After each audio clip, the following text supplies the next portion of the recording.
Is going on, guys? Welcome to Outside the Brand. This is your WWE Crown Jewel 2023 post show for November 4th, 2023. I'm your host, Phil, and of course, this is Outside the Brand.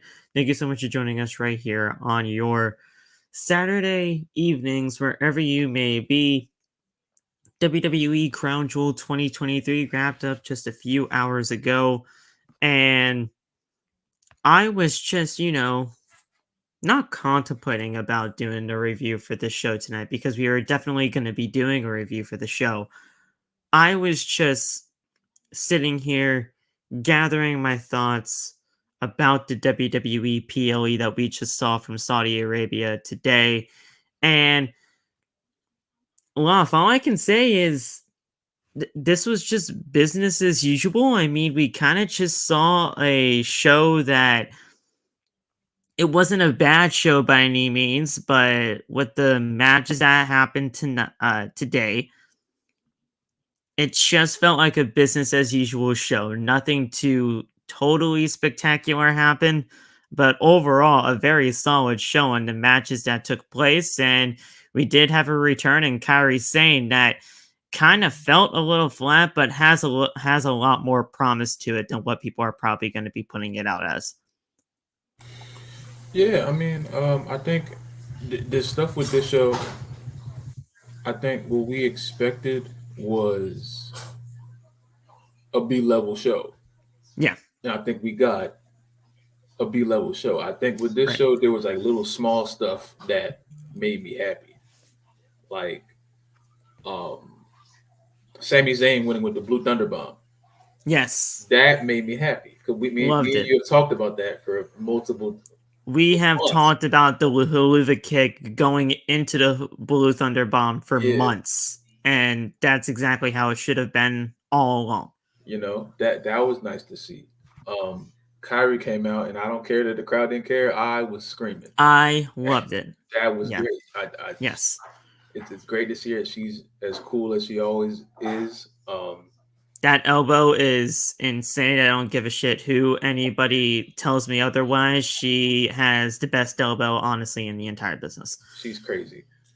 Um, Solo winning against John Cena in the way that he did, I think that is how you put over a new Incredible. star. That's exactly how it should have been. If there's anybody that knows the future of WWE and the way it should be going, it's John Cena. That was That's the an perfect way endorsement. to go about it. That has to be one of the biggest endorsements you can get because if they had Solo win like that in that dominant fashion, that is how you put over a new star. I, Indeed.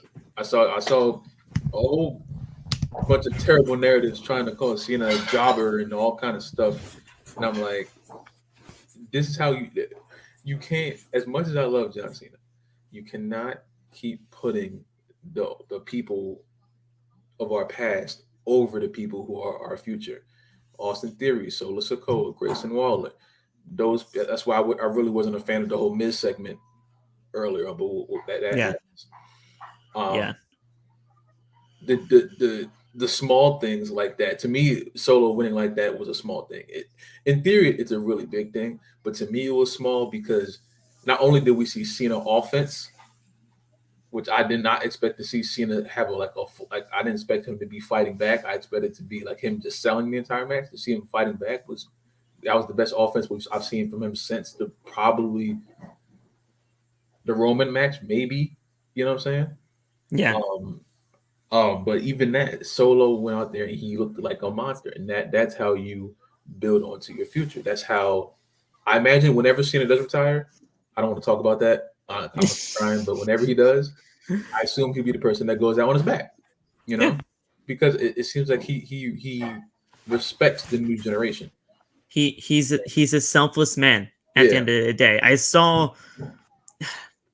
I tweeted about the match afterwards and how I thought that was honestly the perfect way to go about things. And the one reply that I got was somebody saying, if only John Cena did this for people 10 years ago instead of burying people but over that's and over and unfair. over again. That's And unfair. I'm like, well, first of all, you don't have the right to say that, considering that over the course of the last few years, John Cena has put over guys like, look, I put it in this tweet right here.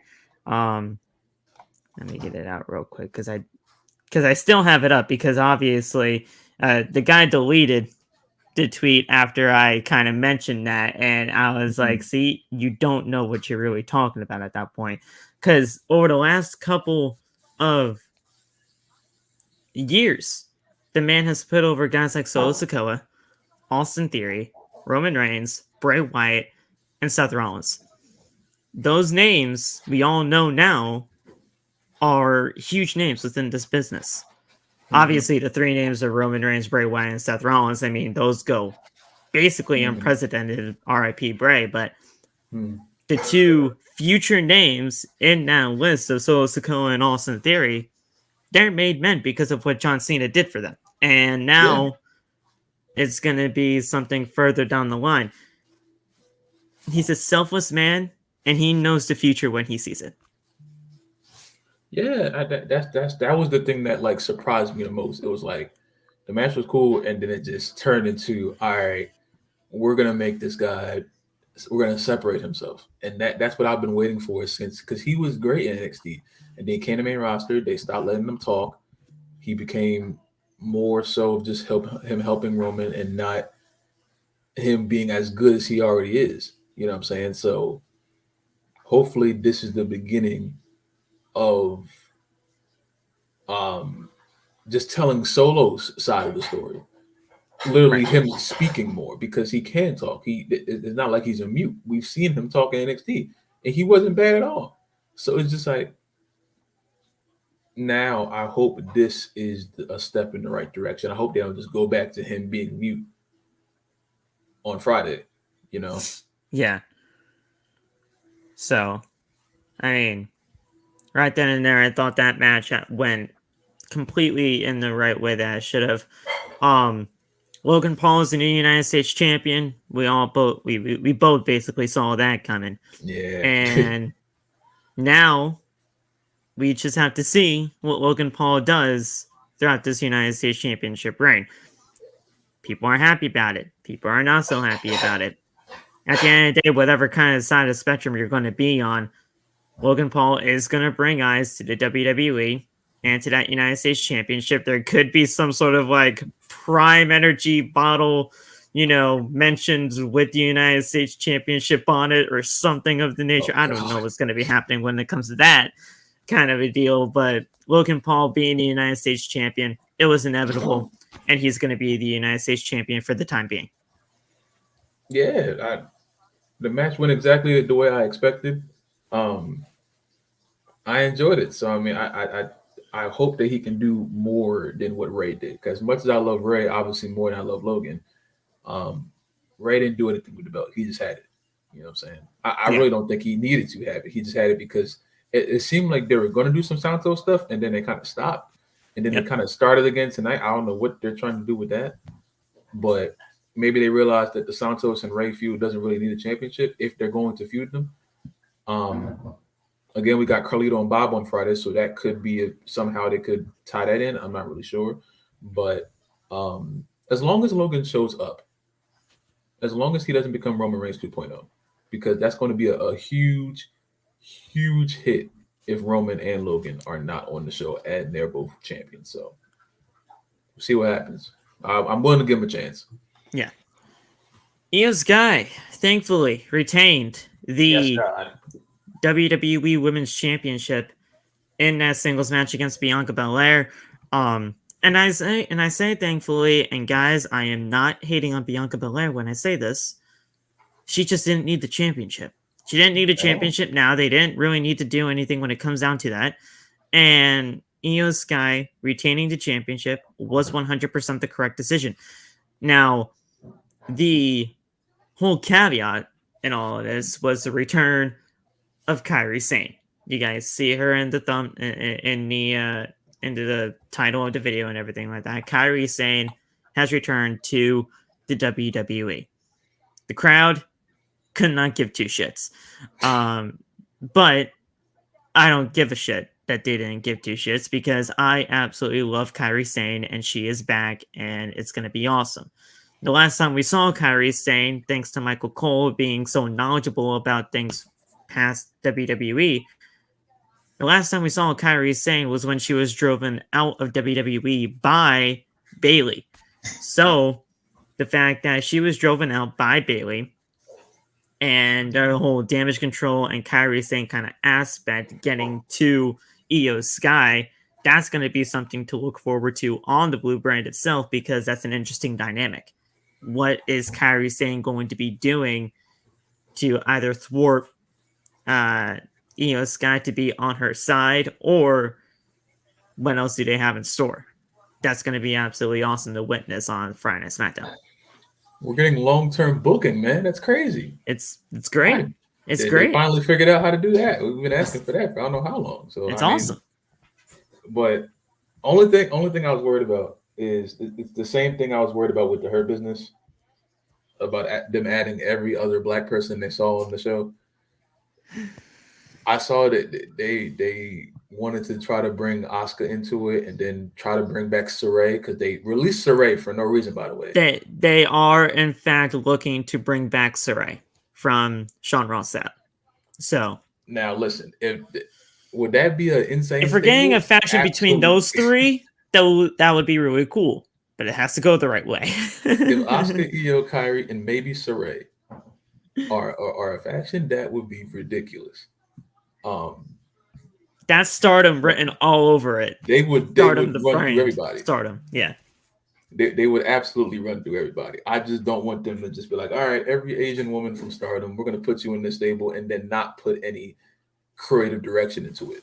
Right. That's my fear with Hurt Business, of them putting all the black people in there and then just saying, oh, they're black, they'll figure it out. No, because we do not need the Kabuki Warriors 2.0. Let's actually give them something to hold on to. If they want to make them a stable, put some creative direction into it, and just don't just throw them in there and say, oh, y'all friends, y'all figure it out. No. Yeah. Make it something. Make it mean something. Yeah. Make it make sense. If you're going to do the damage control stuff, I'm still worried about that, because part of me is very sad because I wanted damage control to work out, and it seems like it bricked. So, I don't know. Dakota can't wrestle. Dakota can't wrestle until January. So we got a situation with that. So I don't know. I mean, this is a really big hit for a really good pickup for SmackDown's women's roster, though. It adds another tag team to the division too. I mean, if you are going to be doing Io and Kairi as the Sky Pirates once again, you can do something with that for the tag team division. Moving up next, we have Cody Rhodes defeating Damian Priest. Honestly, business as usual. Nothing to really worry about here, other than there was actually some War Games implications into all of this, because you saw Judgment Day get involved. Things didn't work out in Damian Priest's favor.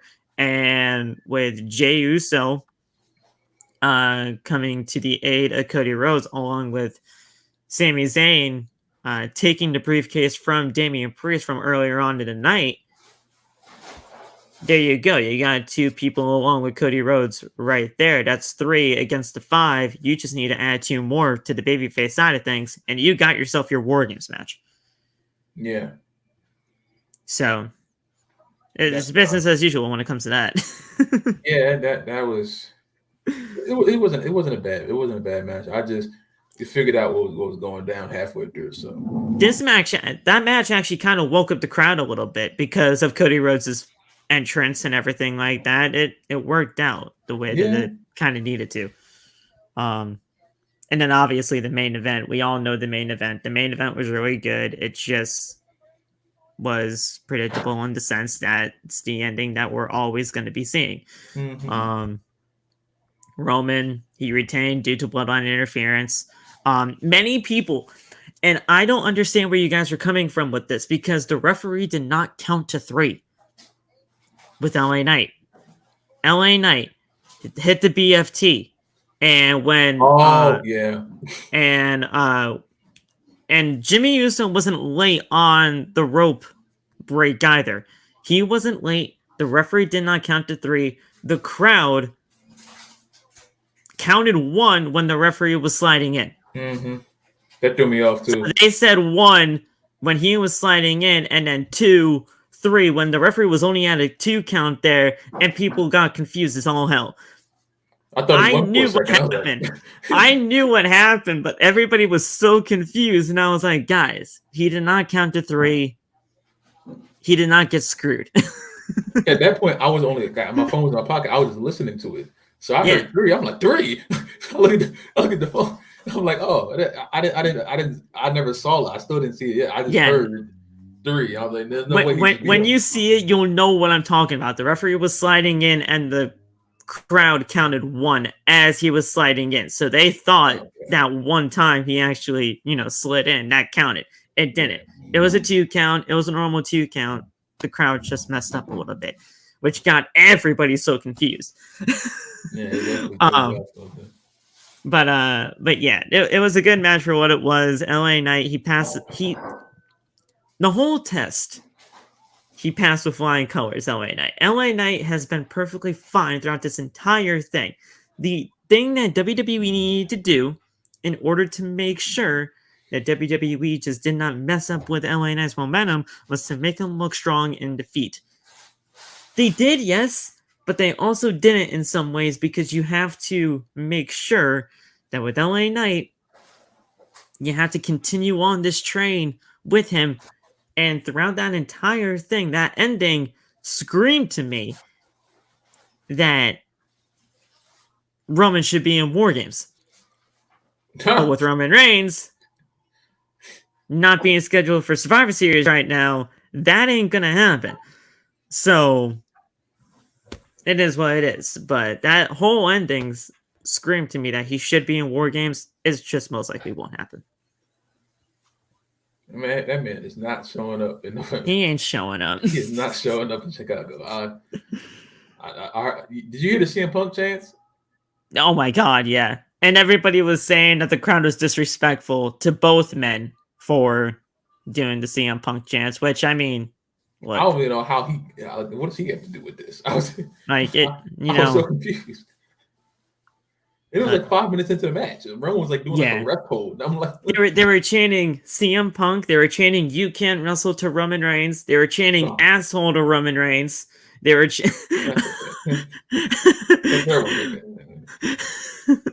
like, I mean, they were just going off on Roman Reigns, and he was like looking at him like, "What are you talking about?" but that's crazy, man. But it is what it is. Jimmy did his thing. Solo came out there as well. And there you go. I mean, we didn't actually even talk about this match yet, but this kicked off the show. Seth Rollins and Drew McIntyre absolutely killed it in their match. Man, was that something? Drew McIntyre is ridiculous, man. They killed it in their match. That was easily the best title defense that Seth Rollins has had throughout this entire title reign. You think so? In terms of actual quality, yes. Of the matchup. I mean, yes, there were longer matches that he had throughout his championship reign, but longer doesn't always mean better. I feel like the story going like, huh? What are you talking? Crazy. I said pause. That was crazy. That's I hate you. I hate you, but I know what you're talking about. Oh, man. The quality of the match here and the story going in definitely told me that this was easily one of, if not the best, defenses that he has had throughout his run so far as World Heavyweight Champion. Yeah, I mean, now I think about it, it probably definitely was the best match of his run. I still have not been on board with Rollins being champion, just because, like we talked about in the last show, he's just not presented as a champion. But that was something that I could really like believe in. Hopefully, an evolution for Drew's character. Again, I don't see any evolution for Rollins. They're probably going to do a rematch at Survivor Series. I hope not, but I don't know. Rollins has no direction as world champion because they don't treat him as such. But we'll see what happens on Monday. I just hope Drew's character evolves. I know Drew's gonna evolve. I'm not I'm not convinced with Rollins right now. So yeah. Now Drew coming out second was very underwhelming considering they really didn't do anything with him. They had Drew McIntyre come out second, and people thought, all right, well, if Drew McIntyre is coming out second, alongside Broken Dreams is coming back, nothing of the sort. so, yeah, Drew McIntyre coming out second was definitely a little bit of a different kind of way to go about things, but hell, it is what it is. So yeah, we're gonna talk about everything that happened at WWE Crown Jewel today. Overall, it was just a solid show. Nothing to. Okay, go ahead. Did we talk about the 5-way too? The 5-way. Yeah, we should talk about that. It was short, but it did what it needed to do. Mommy retained the championship, and she had an amazing entrance. The only thing that kind of derailed that entrance were the guys in the beginning. But I was so confused. What was the? I didn't know what that was. I don't know either. I was trying to find throughout the rest of the spaces on Twitter or whatever to see if there's actually some sort of significance with this entrance for Rhea Ripley, and I couldn't find anything. But but I mean, she looked freaking fantastic in that entrance, and she's just awesome in every single way possible. The match was 12 minutes or so. It really wasn't anything too special, but it did what it needed to do, and Mommy retained as she always should have. It wasn't. It wasn't the best thing going, but like I said, it was either going to be a really good match or a really bad match. It was kind of just in the middle. It wasn't between like I thought. I think it wasn't as bad as some people may have expected. It did what it was supposed to do, so I can't, Yeah. As long as Rhea won out, that's where I was at. So yeah, it was definitely a pay-per-view that we're going to be well, look, would I say I'd be going back to watch this pay-per-view? No. If you miss this pay-per-view, you don't really have to go back to watch most of it. You definitely should go watch the World Heavyweight title match. If you want to see LA Knight's, performance, he did very well against Roman Reigns there. But overall, it was a business as usual pay-per-view. Nothing too major, and we go to Survivor Series in 3 weeks' time.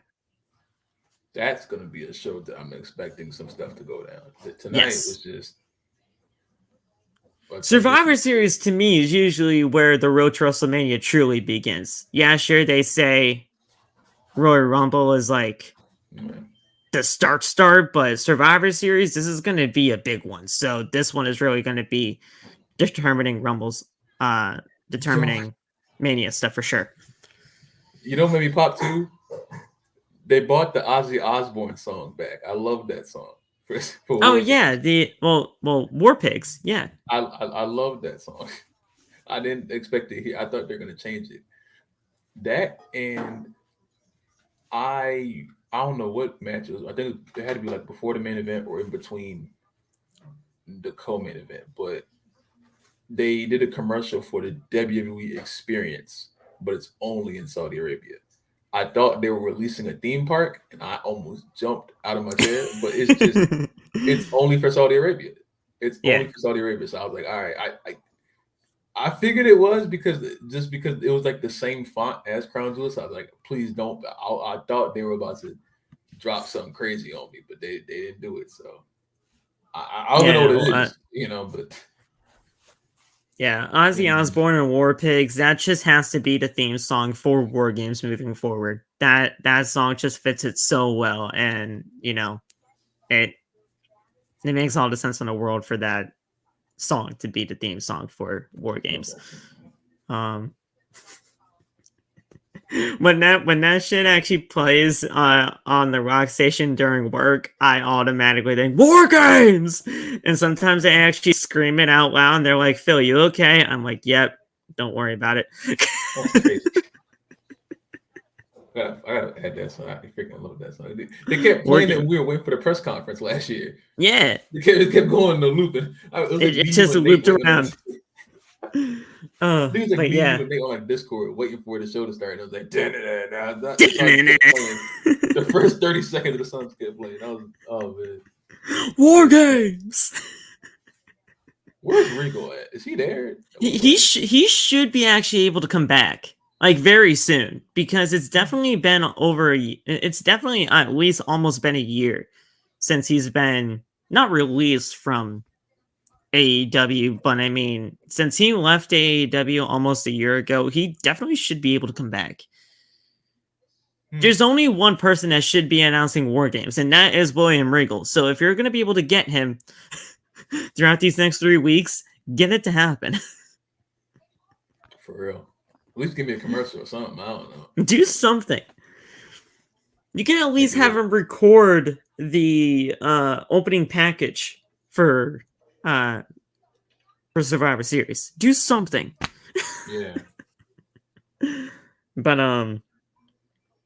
yeah, I mean, it was an overall okay show for WWE Crown Jewel. This was their... I mean, they've been doing these pay-per-views since like 2018 for Saudi Arabia. I think there's like... I don't know if this was... maybe this was their 10th event in Saudi Arabia. Really? I'm not too sure. How many Saudi Arabia shows have there been? I'm not too sure. 2018 was the first one, wasn't it? Yeah. 5, 6. Wait. I'm not too sure. I thought I read somewhere that this was their 10th thing going for WWE events in Saudi. But maybe I'm just wrong.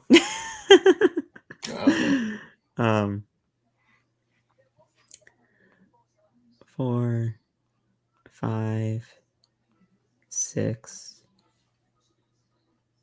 7, 8, 9 for Night of Champions, and 10. Yeah, this is their 10th. I was actually correct. Well, damn. I actually didn't realize that. I was kind of pulling a number out of my ass, but there you go. But you got it right.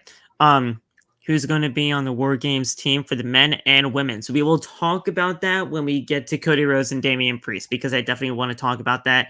I have my 5 together for the babyface side of things against Judgment Day and Bloodline. So Loft, when we get there, make sure you have that 5 in your head, because I got mine. So we'll discuss that surely for sure.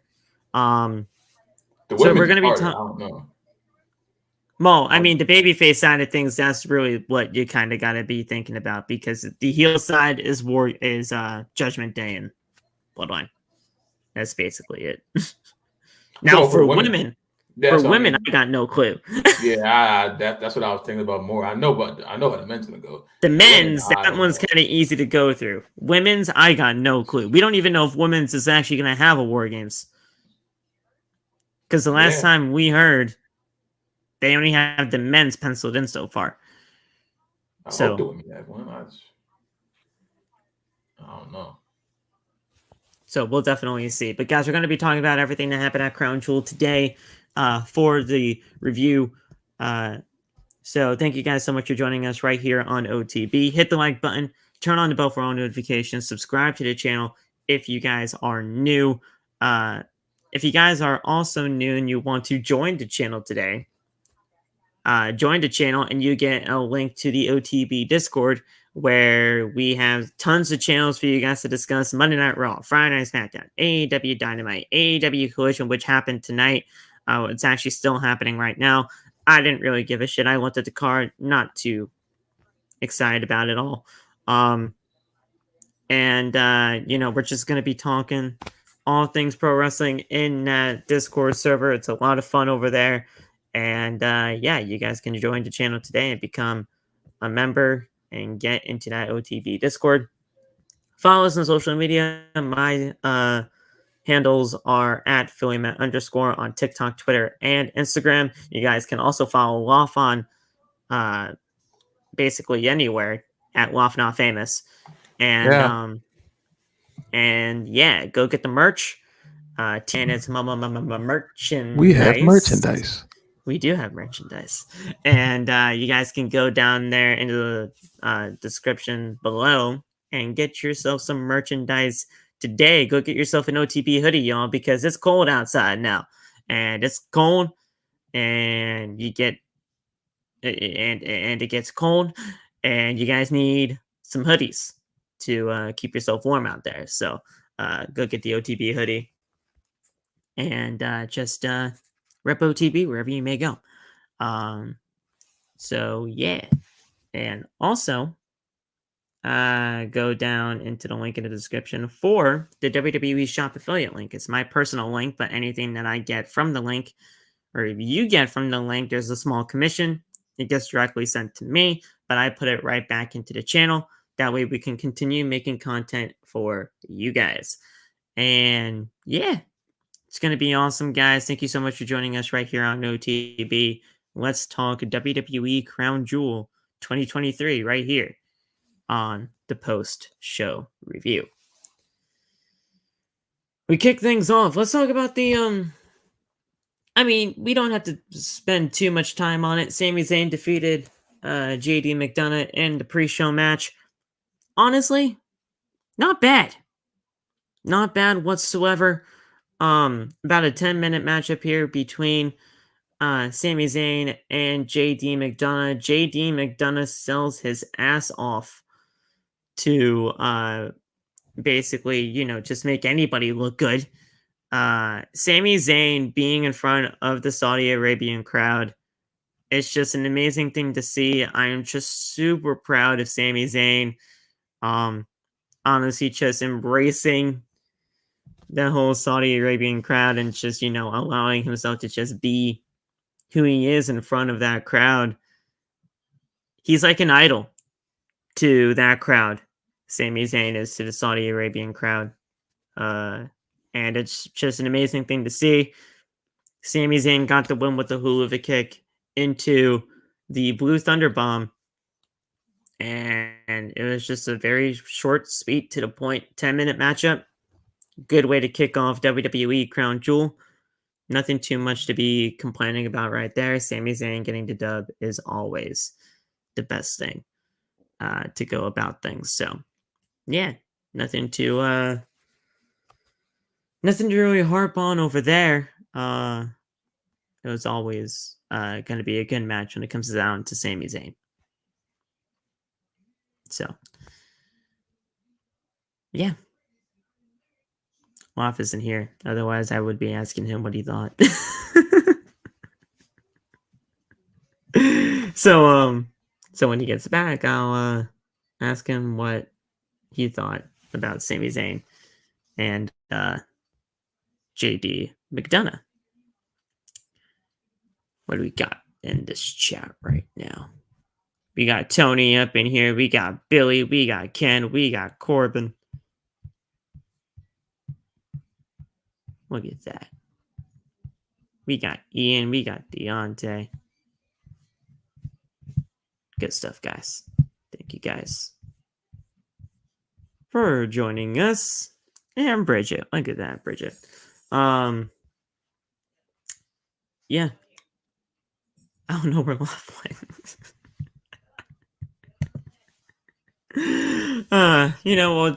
I'll just move on to talk about the World Heavyweight title match. And I'll ask Loff what he thought about the other match later. And of course, the dog has to bark up a storm. Ah, god damn it. I gotta go let the dog outside, but I don't want there to be dead air here.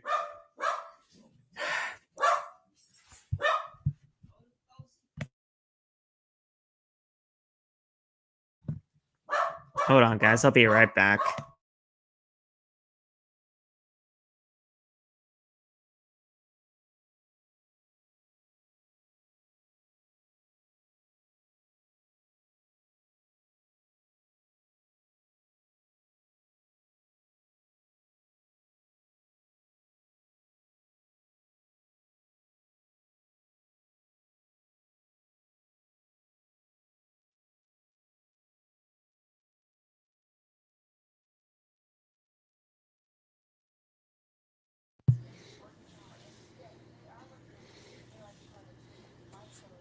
I had to let the dog outside. I had to let the dog outside real quick. So there we go. I talked a little bit about the Sami Zayn JD McDonagh match. It was kind of just business as simple, business as usual. Honestly, Sami Zayn, he's like an idol. He's like an idol to the Saudi Arabian crowd. I just love what Sami Zayn is in front of that crowd. He's just awesome.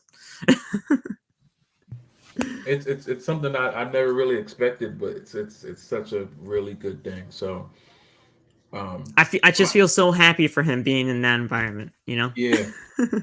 as much as I wish he was in a different place in the card, he got to come out to the crowd twice, you know what I'm saying, tonight. So yeah. I can't be mad at it. Yeah. Honestly, you know, when it comes down to Sami Zayn being in front of that Saudi Arabian crowd, it doesn't matter if he was on the pre-show. It doesn't matter if he was in the mid-card, or hell, if he was in the main event again. Yeah. They were just going to be super happy to see him. And it's just an amazing thing to see every single time. Like, I love how they just allowed him to embrace that side of him and just allow him to be out there in front of a crowd that obviously knows him very well. You know, up until the point where they actually kind of, you know, just allowed Sami Zayn to embrace that side of himself, I didn't even really know that he was of Syrian descent. Up until the point where they were allowing him to be a part of that, you know? Yeah. It was news to me when I found out. I didn't know. So, well, I mean, they say like he's from. They say he's like from like, you know, he's from Montreal, Quebec, or wherever they really allow him to be from, Canada or whatever, where he's built from. But he's from Syrian descent, and then all of a sudden, when he was allowed to come over to Syria, or you know, Saudi Arabia for these shows, they allowed him to be a part of that. So it's awesome to see. And JD McDonagh, look, I'll give him credit where credit is due. He sells his ass off to anybody to make them look good. So JD McDonagh, he's great. They just use him as their puppet right now. I think a lot of people, it's going to be a while for people to realize, but he's good as well. He's very, very good. So hopefully soon they'll let him rock, you know? For sure. We then we went right into the WWE World Heavyweight Championship match against Seth Rollins and Drew McIntyre. This match, you know, kicking off the show, I understood it to some extent because, you know, with everything that was going else on the card, you really couldn't put this thing in the middle.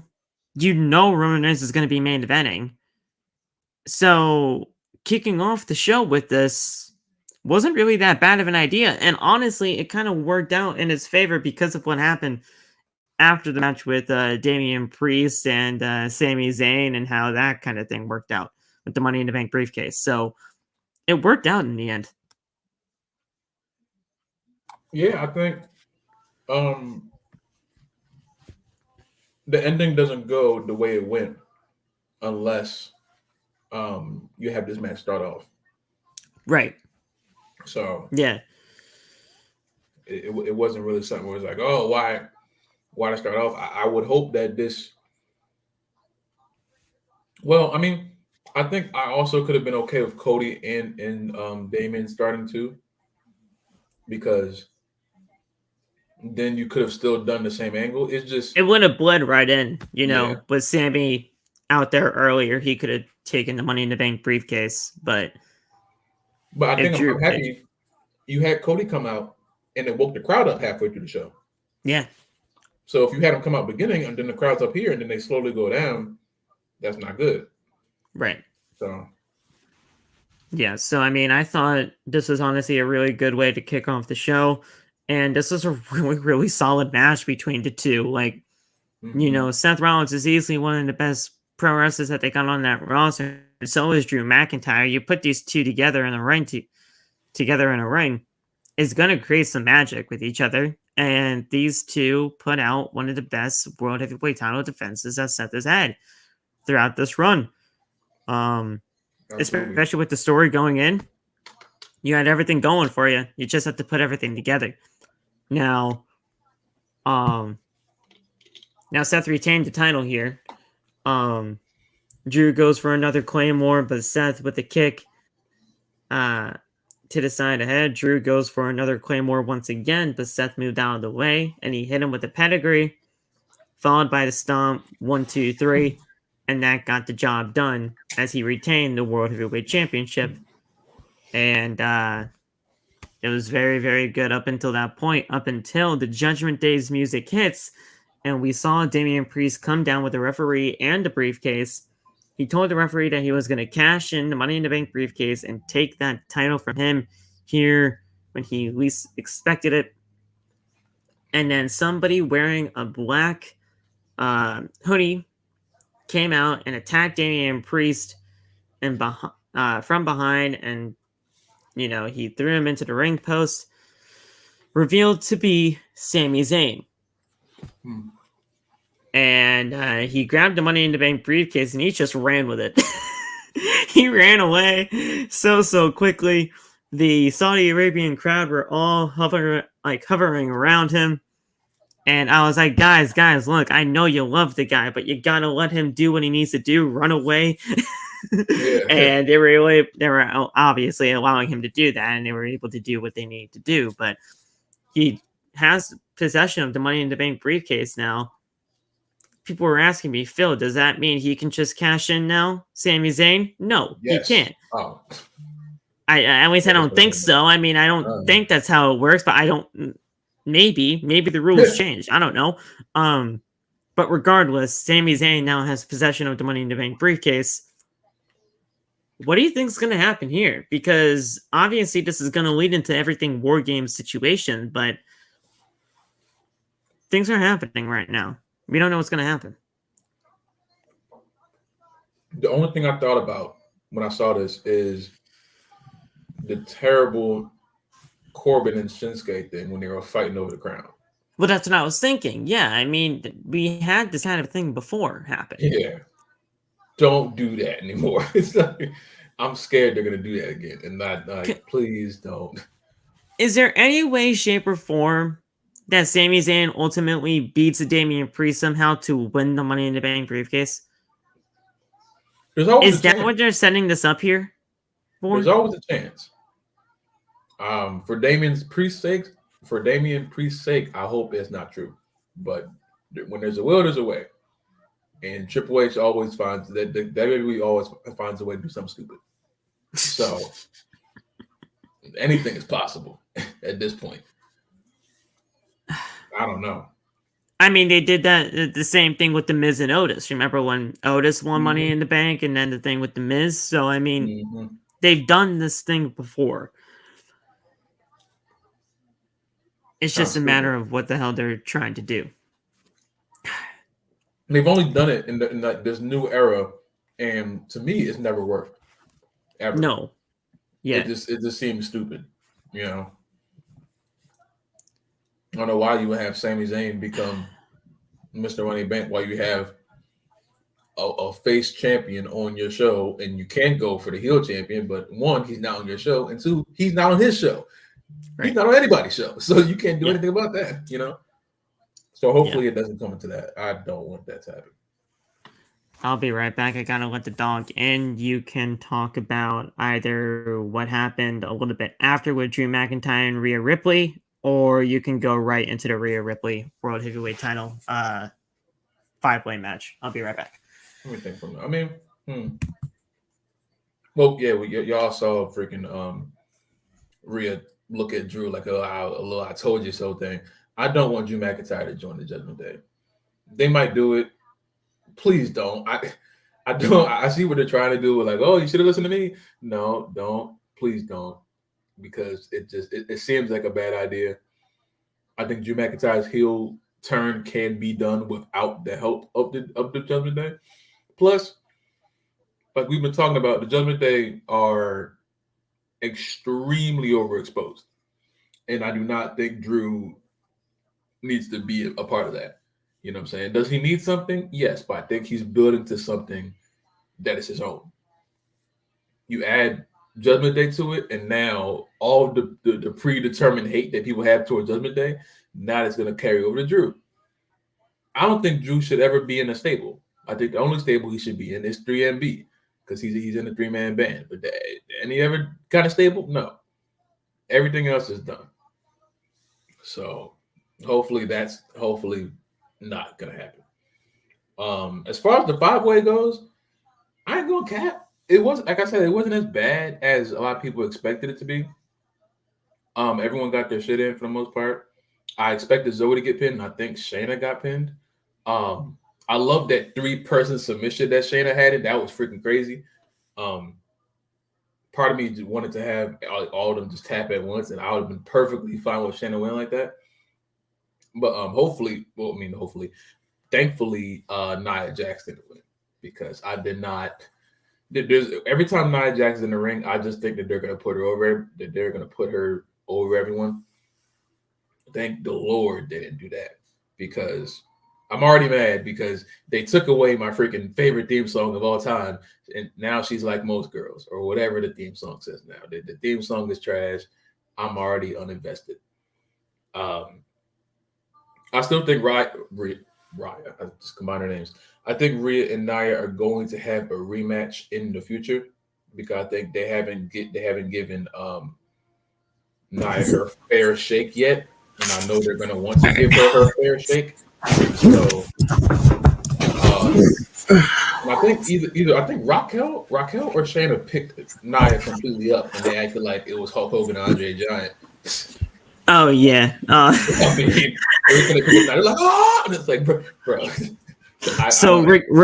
I think I know what you're talking about. The Raquel Tahana bomb to Nia Jax spot, and they were like freaking out about it. Yeah. Yeah, the whole the match wasn't bad for what it was. It was only a 12-minute match, but it definitely felt a little bit shorter than what I thought it probably could have been with the caliber of women that we had in this match. Obviously, Rhea Ripley retaining here was the correct decision. I don't think anybody really had a problem with that. And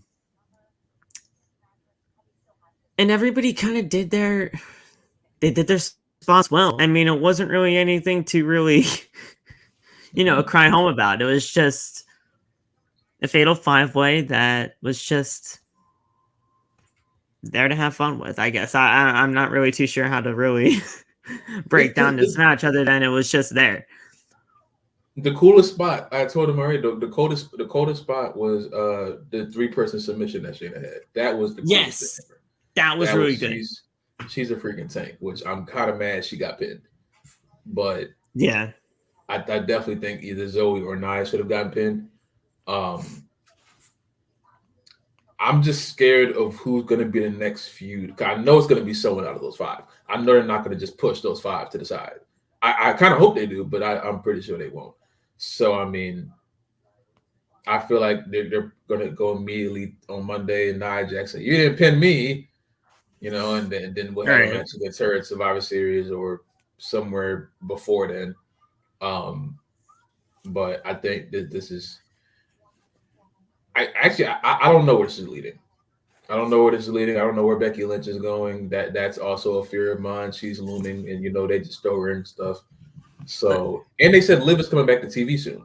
So yes, we could be on track to what I want, but they never do what I want. So I don't know. The one thing I want to ask you, and the one thing I want to ask this chat, because there's a lot of things that I need to get off my chest in terms of this Rhea Ripley title reign right now. What's next? Seriously, I mean, she beat 4 of the top women in this division to have at least somewhat of a single threat to her title reign. She beat Nia Jax, she beat Shayna Baszler, she beat Zoe Stark, and she beat Raquel Rodriguez. I mean, who else is left? Stay with me now. Stay with me. Xia Li. Xia, okay. Because they made her look like a freaking murderer on Monday. So, because when she freaking clocked Candice. So, I think they may be preparing for a repackaging of her. That's it, repackaging. They're probably preparing for a repackaging of Xia Li, which I think is a great idea because Xia Li is the real deal, and no one really realizes it because they started her off hot, and then they just I was like, all right, well, no, they turned her heel, and then that was it. So because hopefully because let's be real here. I mean, yes, there are way more other women in this division than just those 4 that I mentioned earlier, and those women are very, very talented. But are there many women on this roster besides those other 4? And let's also give Liv and Becky their credit when their credit is due too.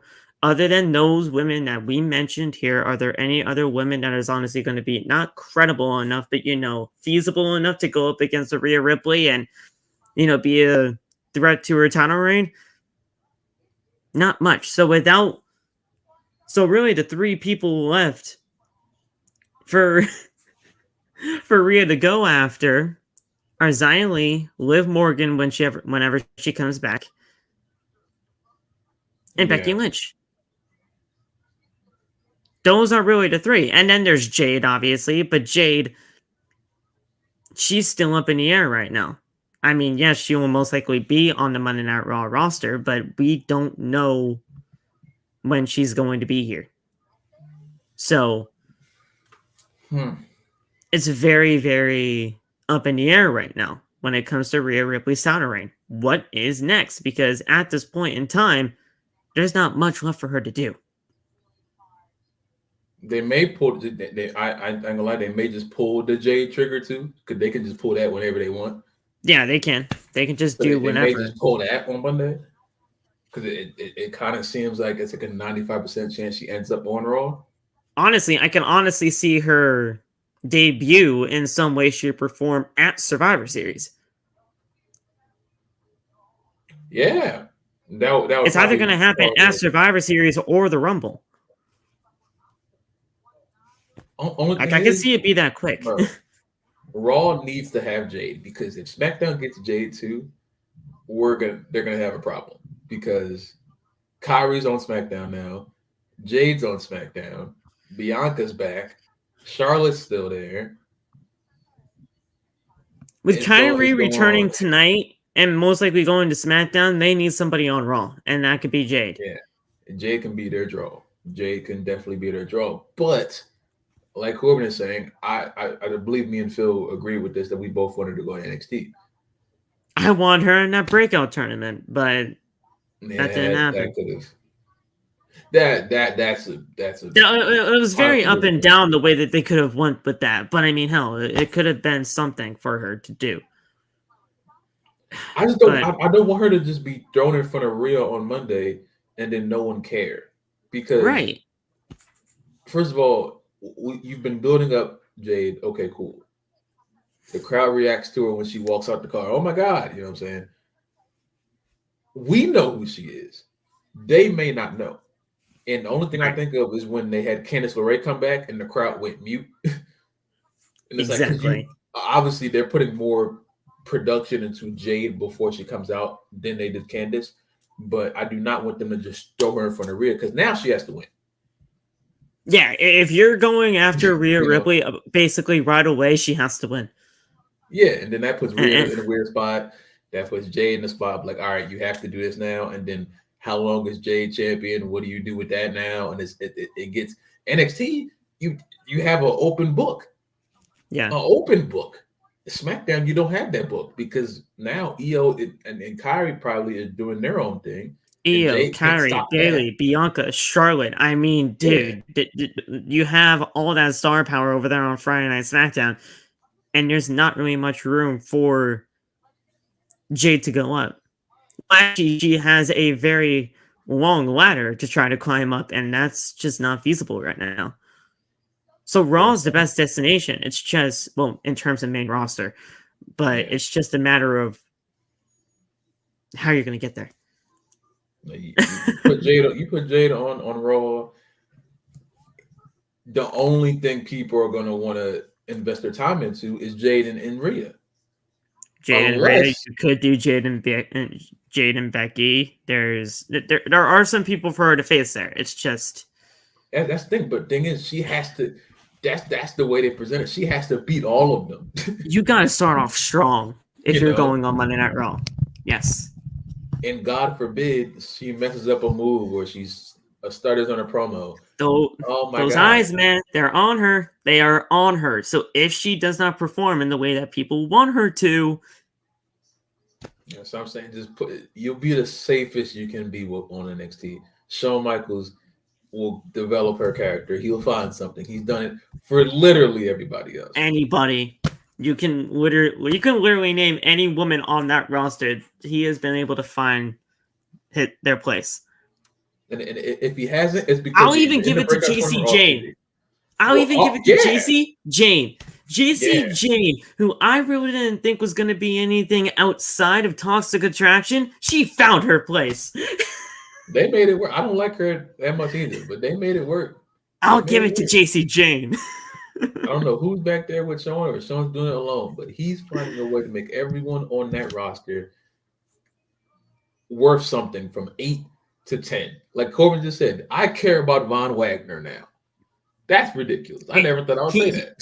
He's not the whole put the lotion in the basket type of guy anymore. He's somebody. He has something I care about. Yeah. His head. Yeah, I thought he died. He's just not dead. So that's cool. You know, I care about Von Wagner now. The only people I don't care about NXT are freaking Briggs and Jensen. But that's just because I don't like their character. But I like the tag team, but they're not doing anything right with them at all. Yeah, they're boring, but they have a thing. So it's not like they don't have a thing. I just don't like it. I love Fallon Henley. So anytime she gets to be on my screen, I love it. So I mean, it is what it is. But she's cool. I love Briggs and Johnson personally, but they just don't do anything with them. It just is what it is.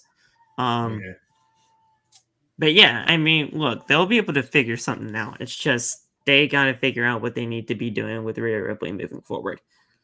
Because with this being her 5th title defense in this entire reign, which we found out yesterday, there's a lot of work to be done.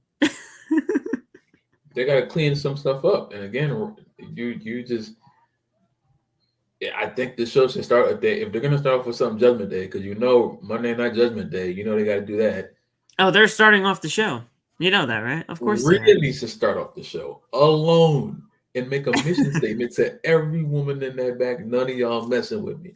Don't come out with Damian and Finn, because then y'all say y'all catchphrases and we run Raw, and then Cody will come out along with Sami Zayn, and then all of a sudden somebody else will come out, and then oh my gosh, 6-man tag team match.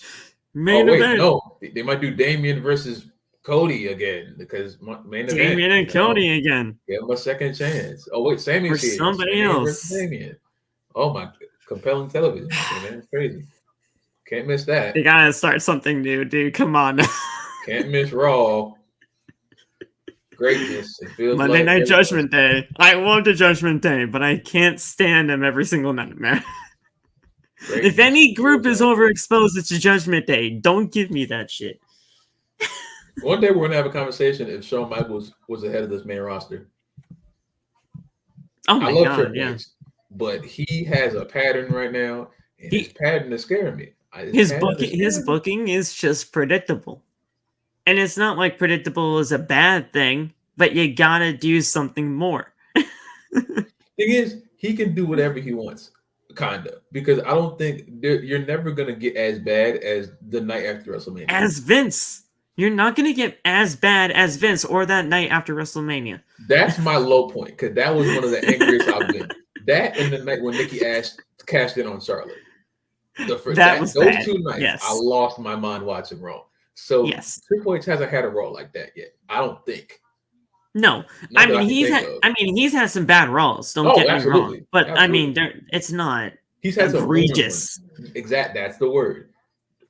Raw after Mania and that one that Nikki Ash won. Those are 2 egregious, terrible Raws. He's had some boring ones. He's had some very, very boring. But Raw is going to be boring all the time. Raw hasn't been really exciting until like that first honeymoon period of when Triple H first got there. Those first 2 months when everyone was returning. That's when it was interesting. Those next Tuesdays, you know, the Tuesday after WrestleMania and the Tuesday after Nikki Ash cashed in Money in the Bank, I was legitimately depressed because I did I did not know how to feel. I know how to feel. I definitely know how to feel. SmackDown never made me that angry. Those 2 Raws genuinely made me angry, and I hate having that anger feeling when watching wrestling. But oh my lord, yeah, man. But yeah, it was bad, but we don't even really have to worry about that anymore. Thank God, or at least hopefully. John Cena and Sikoa. Honestly, this went exactly the way that it should have. Exactly the way that it should have. Sikoa freaking dominated the matchup, as he should have, and I was very happy to be wrong in this because Sikoa needed the win. He deserved the win. And Cena, without, really trying to really get into everything kind of going on right now, he could be going at any short notice. So, Solo needed this. And I'm glad they went with that tonight. Yeah, man. I think that was the perfect way you have Solo win. You know what I'm saying? That was, it had to be one of the craziest ways to like end the match because I wasn't watching until the last 5. 4 Samoan spikes in a row, then in a sitting position, just going at his throat many times, and then 1, 2, 3. Yeah, I was like, that's how you do it. That is how you build somebody. The only thing I wish they kind of did a little bit differently, do that exact same finish, but just have the referee stop the match. Yeah, but just have the referee stop the match. Don't pin him. I mean, dude, you basically killed him. No, he's dead. If he couldn't talk on Friday, he definitely can't talk now. Like, you basically killed a man in front of everybody. Just have the referee stop the match. But then, what do you do? But then it's like, so Cena that really shows that he's a monster. Like he just can't be stopped. Doesn't it make it more complicated for Cena's whole thing though, like not losing because he didn't lose. What does he say on Friday? I mean, he lost the match, but he didn't get pinned. So yeah, it does kind of a little bit. That makes it more complicated. Yeah. I try to keep things as simple as I can because every time something complicated happens, the company starts to just scream and cry and punch. That's very true. So yeah. I mean, the pin was fine. I love the finish. The finish was great. It's just, imagine if he just got the referee to, just stop the match because Cena was basically dead. He's like, stop, he's already dead. Like that kind of a deal. Like it would have been I thought they were going to. Insane. My coach, stop that! My coach is screaming, and I was like, "Oh, they might stop." And he's like, "Just pin him already." I was definitely relieved that they didn't just like ring the bell. I was like, "Oh no!" Now seeing the guy to explain to me why what happened, I'm like, "No, don't explain, don't do that." And then I was almost crying when he stood up after the match. I was like, yeah, we'll talk about that for sure. My heart, man. So someone went for a Samoan spike. Cena stopped it and hit him with a choke slam. That was interesting. Some moves, man. He goes for a cover, but Solo kicks out. Cena with a right hand. Cena then goes for an attitude adjustment, but Solo lands on his feet, and Solo hit a spinning Solo. He goes for a cover, but Cena kicked out. Solo then goes for a Samoan spike, but Cena blocked it. Cena trips Solo. Got an STF on him, and Solo made it to the ropes. I love Cena in the STF nowadays because you could honestly, I mean, you could obviously probably clearly see it when we were younger in our times of watching Cena, but now knowing, the ins and outs of pro wrestling and just seeing like the cues of everything, you can see Cena putting his head down to tell Solo, all right, crawl a little bit, make it look like you're about to tap out, crawl a little bit some more when he puts his head down to talk to him. You can clearly see that kind of a thing, and I just think like that kind of a thing is so cool. Like, just looking at the ins and outs of pro wrestling, but it's like, it kind of does take you out of the match a little bit when you know that kind of a stuff is happening. It is what it is, but I kind of like the ins and outs of that kind of a deal. Because Cena screams out the spots now. But yeah, I mean, you know what I'm talking about though, right? When he puts his head down and like he basically is like whispering to him like, all right, crawl a little bit, make it look like you're about to tap out, do a little bit some more, like that kind of a deal. He had an entire conversation during every match, and everyone hears it. As you can see the whole. I don't know why he just. I mean, you can see the cues that they make for talking to each other, and that's what it is. Because they gotta talk to each other without the match, otherwise, how the hell you're gonna be able to go to the next spots? She be like punch, and then like we just hear a turnbuckle. Like, dude, during the pandemic era, bro, you can legitimately hear them talking the spots throughout the match. It was insane. Don't talk about that. That was really bad. I don't want to talk about that. You can legitimately hear them audibly. Alexa Bliss is just move. What? Kick me.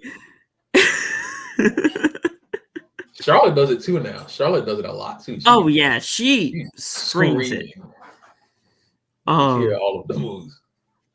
So, I mean, they're in the STF. Solo made it to the ropes. Cena then runs towards Solo, but Solo hits him with a Samoan spike. Both men are down. It was a flying Samoan spike, too. He, like, lunged at him and, like, hit him with the spike to the throat. I was like, what the shit is that? That guy's crazy, man. I like him. That guy's crazy. So that was Samoan spike number 1. Solo picked up Cena. Samoan spike number 2. Cena is down and out. Everybody thought, all right, that's it. 1, 2, 3, you're done.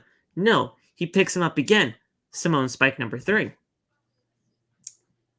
We're like, okay, pin him now. He's dead. Nah. So, Samoan spike number 4.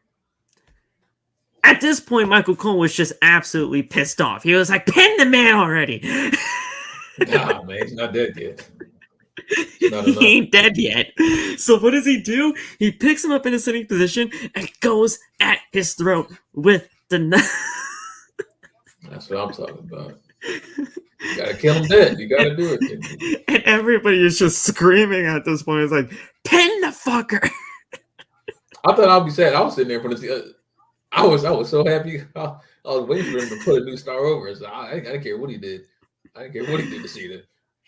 So once he was repeatedly going at him with the spikes, he did in fact cover 1, 2, 3. Done. So imagine if Cena kicked out, bro. Kicked out at 1. Kicks out at 1, 2. That's Super Cena right there. That is legitimately Super Cena. He is back. He's wearing orange. He's back. He is back. Thought it was a game. Nah. That The was a really Super good Cena, one. he kicks out, he does a kip up, does the 5 moves of doom, Oh. 1, 2, 3, done. Imagine. Well, I saw Cena do a kip up. I might cry. I don't think he's ever done that Well, before. Cena has done a Hurricane Rana before. Cena has done Oh, a yeah. springboard stunner before. He pulls things out of his bag that we should not be seeing out of John Cena. It was only in the U.S. Championship Open challenges. That was the only one he was like, "Nah, I'm gonna show Well, you." that springboard stunner he did during that time. I was like, what the hell is that? We never see Cena do a springboard. He did a crossbody today. That was cool. He did a crossbody today, which is rare for him too. Mysterio. That's great. I thought when he was going up to the top rope, I thought he was gonna go for that leg drop. I hate that. That he used to do. You know that leg drop that he does? Yeah. I hate that. It just destroys your tailbone. I hate that move. Your back is just demolished now. If you keep doing it. That's why I want Melo to stop doing it. He'll be dead at like his back is just gonna be dead at like 30. I don't know how old he is, but his back's gonna be dead by like 5. He is, I believe, 29. Oh yeah, no. Carmelo. Stop doing that. Yeah, stop doing that damn move, bro. Because good God, I hate that. Yeah, he's 29. Yeah, no, he gotta stop doing that move. God, I've been waiting for someone to reverse it the way Batista reversed it on Cena. Yeah, like, just powerbomb him. Damn, Cena broke his neck. Yeah, Cena broke his neck that night. Just throws him at the ground. Solo left the ring, and Cena stands in the middle of it to a standing ovation, and he waves to the crowd as an emotional John Cena leaves the ring. I thought he was taking off his shoes. I did. If he took off his shoes, I would have cried. I would have legitimately cried. That would have been it, man. This can't be the last time we see him. This can't be. I don't think so. I think he WrestleMania. That's probably the likely thing. I hope so. The little kid and the little kid version of me hope so. But like that's what we had expected for Edge. And he was like, I'm just gonna go to a different company. So it's like, yeah, he ended it the way he wanted to. Well, Cena's not going to a different company. I don't think that's happening. But I mean that in saying like Edge wanted his last match to be on SmackDown against Sheamus. He didn't care about WrestleMania. Yeah, I think Cena cares about WrestleMania more, so maybe he would. But again, I either way, either way, like you said earlier, you would think Cena would be selfless enough to be put out on his back. So, I mean, is Cena going to be winning in his final match? Most likely not. I mean, Carmelo Hayes versus John Cena at WrestleMania 40. I was thinking Braun Breaker. Even better. No, even worse. Braun might kill him. Well, Braun might kill him, but I mean, hell, that would be a great win for Braun. I don't want Braun to kill him. I want Braun to fight like Brock or something. Well, Braun versus Brock would be really cool. That would be freaking insane. Either way, I think an NXT guy would be the perfect guy to do it with. It's just. Oh, and we got to figure out who's in that breakout tournament because whoever wins the breakout tournament for the men, because that starts now. Because if Carmelo Hayes and Braun Breaker are in the breakout tournament, which they completely aren't, you should not be doing that breakout tournament. I'm talking about Cena putting over whoever wins that tournament, not Melo. Obviously, Melo and Braun are not. They should not be in that tournament. They should not. They're not going to be in the tournament. You know. Well, I mean, we had pretty well-known people in the women's, so I mean, hell. Melo won the first one. Melo can't be, I think. And they made Braun super. Well, who won the first women's? Roxanne. I mean, I'm not trying to say, Roxanne, it's the same thing for Carmella, but I think Roxanne won. Roxanne won? I think. All right. Well, she wasn't in the first. She wasn't in this one, but still, I mean, hurt and Tiffany Stratton got put in, so I think Roxanne won. I think. Yeah, Melo. There's no way Melo or Braun can be in the breakout tournament. I watched that entire breakout tournament hoping Melo won. He just happened to win. I've been here. Well, I mean, with him and Odyssey Jones. Where's Odyssey Jones, dog? He was the runner-up. Yo, I'm looking at this NXT Breakout Tournament right now, the first inaugural one for the men. These are people that we know nowadays Yeah. like Angel Garza was in it. Boa was in it, my guy Boa. I like Bronson Reed was in it. Big boy. Cameron Grimes was in it. To the moon. Dexter Lumis was in it. That's nasty. He's basically dead at this point. Yeah, he is. Yeah. Isaiah Swerve Scott was in this thing. There he is. I swear. Hey, I know that guy. Joaquin Wilde. Joaquin Wilde. We know Joaquin. Oh, man. And then Jordan Miles. Where's Jordan Miles? Did Jordan Miles like die? Is he even in WWE anymore? I haven't heard a word about that guy in a little bit. Where is that guy? I don't know. Is Jordan Miles like okay? Wait a minute. Who won that one? That's actually a good question. Who won that? Because when Melo won, Swerve was champion, and then Melo cashed in the contract on Swerve. So did Swerve win that? NXT Breakout Tournament. Let's see. Winners. Okay. 2019. Apparently, Jordan Miles won. Jordan Miles? Well, where is he? I don't know. Who is he? He's ACH nowadays, but I don't know who ACH is. Neither do I. I don't know who that is. ACH. He won the Breakout Tournament, but he's not in WWE. Oh, that's why. So he left. Damn, that's crazy. Well, I don't know if he left. I'm just saying he's not in WWE to my knowledge because we just don't see him. The name is ringing a small bell in my head. I just can't remember when the last time I heard him. On November 20... Wait, hold on. On November... Wait, okay. Let me see this. So... What happened? Well, I mean, he was released by the company. Oh. He was released in 2019. That's why. I mean, he's been released for years now. Oh, he lost to Adam Cole, baby. Oh. Okay. Yeah, he's been released for years. Oh, so he beat Cameron Grimes in the end. He had the title match, and Adam Cole, baby, beat him. And the next year, Melo won. I remember when Melo beat Swerve. And then Roxanne won, but she lost against Mandy. Yeah, because Nikita got hurt, and Tiffany took her place. Oh, that's crazy. Ariana Grace. Wait. Wait. Was Ariana Grace in the Breakout Tournament this year? Yes.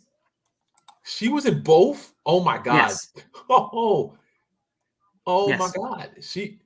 Nikita beat Ariana Grace in the first round in 2022. Yep. And this year, she got to the second round against Kaylani, and Kaylani beat her. Yeah. Wow. So, Nikita Lyons beat Ariana Grace to move on. Fallon Henley defeated Simone Jacobs. Simone Jacobs. Mimi? Is that the Notorious Mimi? That's Mimi, Notorious. Yep. Okay. Roxanne defeated Kiana James. Lash Legend defeated Tatum Paxley. Tiffany Stratton defeated Fallon Henley. I don't know what. Nikita got hurt, so it was Tiffany, right? Mm-hmm. So Tiffany moved on to the finals along with Roxanne, and then Roxanne defeated Tiffany. So there was that. Nikita would have won that tournament if she didn't get injured. Oh, Nikita was definitely winning that tournament at that time.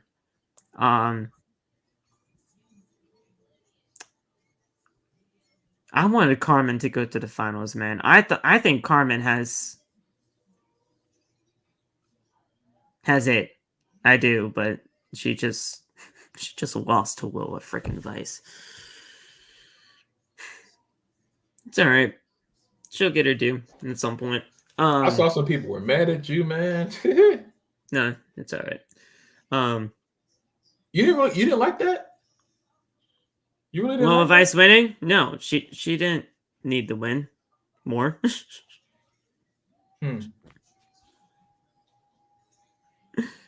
Out of those two in the finals, I thought Kalani Jordan should have won that thing.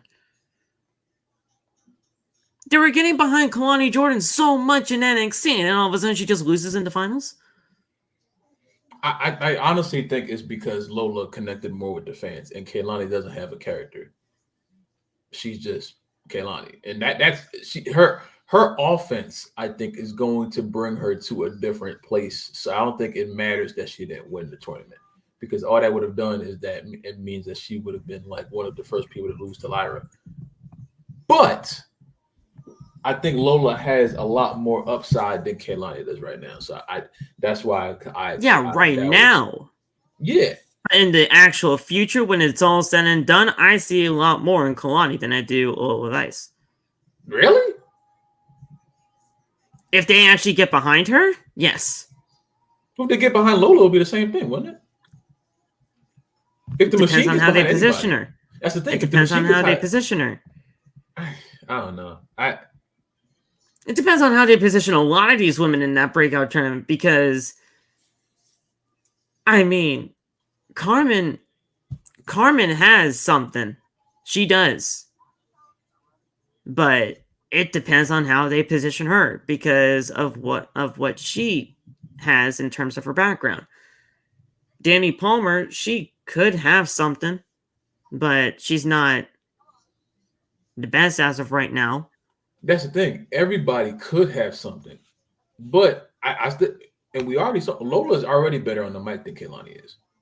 Oh well, that's especially when you have somebody in a group like that. Yes, that's what I'm saying. So if you put total package next to total package, Kaylani may have her beat in the ring just because I think Kaylani's offense is like a lot more innovative, but Lola has the crowd support plus the promo plus the manager plus the ability. So it's like if you compare the two, Kaylani has some stuff here, but Lola is up here just off of she has more of the boxes checked off, you know. Lola also had a kickstart because she was also a part of Legado. So she had that already. And then Lola wasn't a part of Legado. What? Who? You talking about Elektra? That was Elektra. Her manager. Right, well, her manager was, but look, Elektra doesn't do anything now. Like she had a tag match a few months ago, but I mean, she basically had a kickstart and everything earlier on. So the fact that she was in this breakout tournament again already just allowed herself to basically be a favorite when. That's why I think Kalani. That's why I think that it made the most sense because they already put all of their assets into Lola. Lola has half the machine on her now, so everyone else is just going to be a casualty. And the thing is, they're not. I don't think they're going to throw Kaylani to the side because they let her get to that point in the first place. Lola already had, like I said, Lola already has. Shit, she even has the media attention too because she came from the UFC. And the fact that she transitioned from UFC to over to WWE that fast, I think they already were like, all right, well, Kaylani's going to be fine. They're not worried about that right now because that's going to work out itself. They're probably putting more into Lola because they know Lola's going to need more of that. Plus, like I said, she already has the other stuff. She already has the social media presence. She already has the people who are just watching her because they see her from UFC. So she has all of that. You know what I'm saying? Kaylani, they may be just like, all right, we'll give you this, but we're going to let you on your own. Lola's kind of thing like, all right, we're going to position you somewhere because Lola doesn't have the background of the WWE. So you put the machine behind Lola. Now you have two. You have your two plans. You have your surefire, which is probably Kaylani, and then you have your. This is most likely going to work as well because Lola's not bad. It's just now you got to work on Kaylani's character because what's Kaylani's character? I'm Kaylani. She's just a happy-go-lucky girl that loves to have fun. Yeah, I mean, you can do that with anybody. So since Lola already has that thing, she has all that already. The one person I legitimately have no idea what they're doing with right now is Ariana Grace. I mean, I know she's the daughter of Santino Marella and that she's a princess. That's what I get from her. Or something, or a pageant. She wins pageants. I don't know what that means to me. Like, she's the daughter of Santino Marella. That's great, but you're a princess, okay? She wins beauty pageants. That's fine. I'm trying. There's got to be a little bit more than that, bro. I'm sorry. Nah.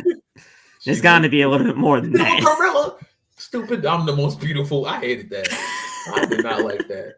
I'm the most beautiful. That beautiful. That is subjective, and that does not matter when you're hitting a freaking super kick in the middle of a match. I don't care.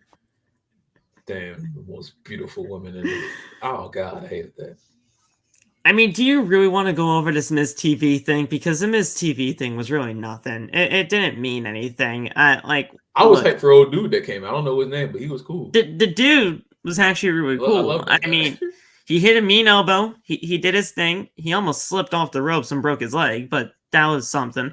He'll work on it. It's all right. He'll be all right. Everybody thought it was going to be the Grayson Waller effect. Nah, it was Miz TV that turned into the Grayson Waller effect, and then it turned back into Miz TV into a people's elbow. So it is what it is. I don't think they should have put Miz over. I think they're trying to make Miz face right now really They are making Miz babyface. They are completely making that happen, and I don't like that. This is not 2016. This is not that Dolph Ziggler thing was a flash in the pan. The last time they tried to make Miz a babyface was in 2020 during that WWE Championship run. He was supposed to be a babyface at that point, but they did not allow him to do that because the fans were non-existent because it was pandemic. So you couldn't. I keep forgetting about that. So because it was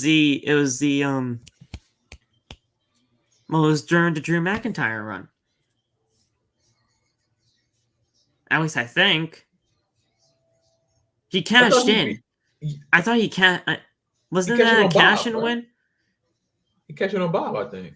It was probably Bob. Yeah, look, it's a fuzzy mess to me, that whole pandemic era. I don't want to do that. I think it was Bob. It was probably Bob. It was most likely Bob. It was the cash-in, whenever the cash-in happened. But regardless, that was when he was supposed to be babyface then, and then we just simply didn't care. He did cash in on Drew, so that's what I thought. Shit. But yeah, it's bad. You're legitimately taking his best pitch away from him, and that is being a heel. That's why I'm not a fan of this whole Gunther thing. It's going to be a great match. Don't get me wrong. Well, yeah. But Gunther does not need to prove anything to The Miz. The promo was cool. That's when Miz at his strongest, when he gets like, but it's just. You put people up against The Miz to see if they can hold up, or if they have anything to prove. Gunther has nothing to prove. At all. Nah. Not that I can think of. He is a much better IC champion than Miz was. I understand Miz was great with that belt. Nah. Gunther is the greatest Intercontinental champion of all time. To me, number 2. Absolutely. Then I'll put The Miz. Absolutely. Then I'll put The Miz. It's those two, don't get me wrong. I'm not trying to disrespect The Miz in any way. I like The Miz. We're supposed to hate The Miz, Phil. He's a heel. We're supposed to hate him. I know that, but now he's a babyface, so I have to like him now. I'm not cheering Miz. I have to like him, apparently. It's ridiculous. I'm not cheering. No. No, but overall, in the grand scheme of things, I like The Miz. I liked what he brought to the table. I do. But it's just Gunther has nothing to prove against The Miz. At all. So I think that could have been on this show instead of instead of Cody and Damian. Yes. It would have been weird to have Cody not on the show, but at the same time, it's been like 4 pay-per-views since Gunther hasn't defended on him. Miz is gonna win that fatal four-way on Monday. We're gonna get the Intercontinental Championship from then to the Rumble, because there's no pay-per-view in December, so the Intercontinental title match is probably gonna happen on Raw again. Grand Slam Monday Night Raw. And then we're gonna have to figure out a challenger for the Rumble, or Gunther is gonna go into the Rumble as the Intercontinental Champion. It just depends on where they go from there. I kind of want to be in. I want them to have a IC Championship Elimination Chamber, which they probably won't, but I think that would be freaking awesome. But didn't they have that last year? No, that was the United States. Oh yeah. That was the United States, which actually turned out to be really good. That was a crazy match, man. That Hurricane Rana off the pod from Johnny. Oh my god. They were going. Where he basically broke his face on the pod. I am sad that the chamber isn't the way it used to be, like when I was younger, because the chamber used to be like before they made it safe for the wrestlers. Yeah, the steel floors and everything like that. Yeah, the chamber used to be. But dude, if you did that spot, that Hurricane Rana spot off the pod to the steel grates on the floor, you would die. Bring the feeling back. I'm tired of nah, man. I was convinced that those pods were straight glass. Like yeah, no. As a kid, I legitimately thought they were glass, and then I learned they were plexiglass. Which, if you guys know the difference, you guys know the difference. You should know the difference at least. I thought that joke was like windshield glass. It just does not break. Man. But yeah, I mean, Miz TV thing was good for what it was. United States title match, Rey Mysterio versus Logan Paul. Rey Mysterio got actually saved by Logan Paul at one point during this matchup because he did not get full rotation on a moonsault. So Logan Paul, good job on that one for you, my man. Right, man. You know the spot I'm talking about, right? He would have really hurt himself. So he saved him on that one. But overall, not a bad match by any means. Logan Paul won the championship. Get ready for a 5-month reign with him as United States champion up until WrestleMania.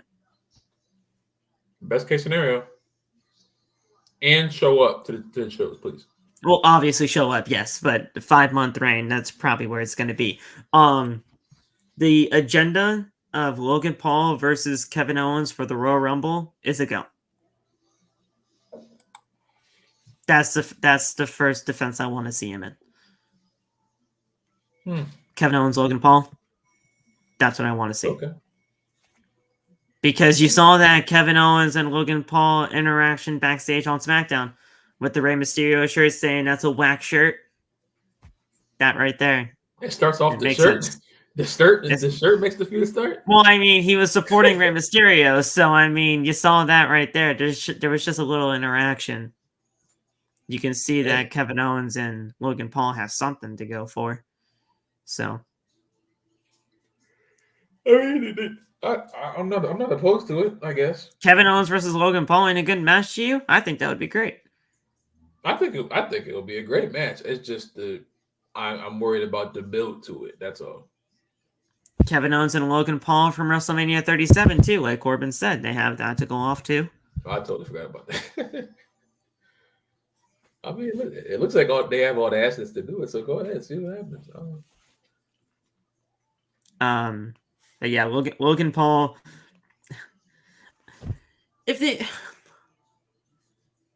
I don't know who that guy was.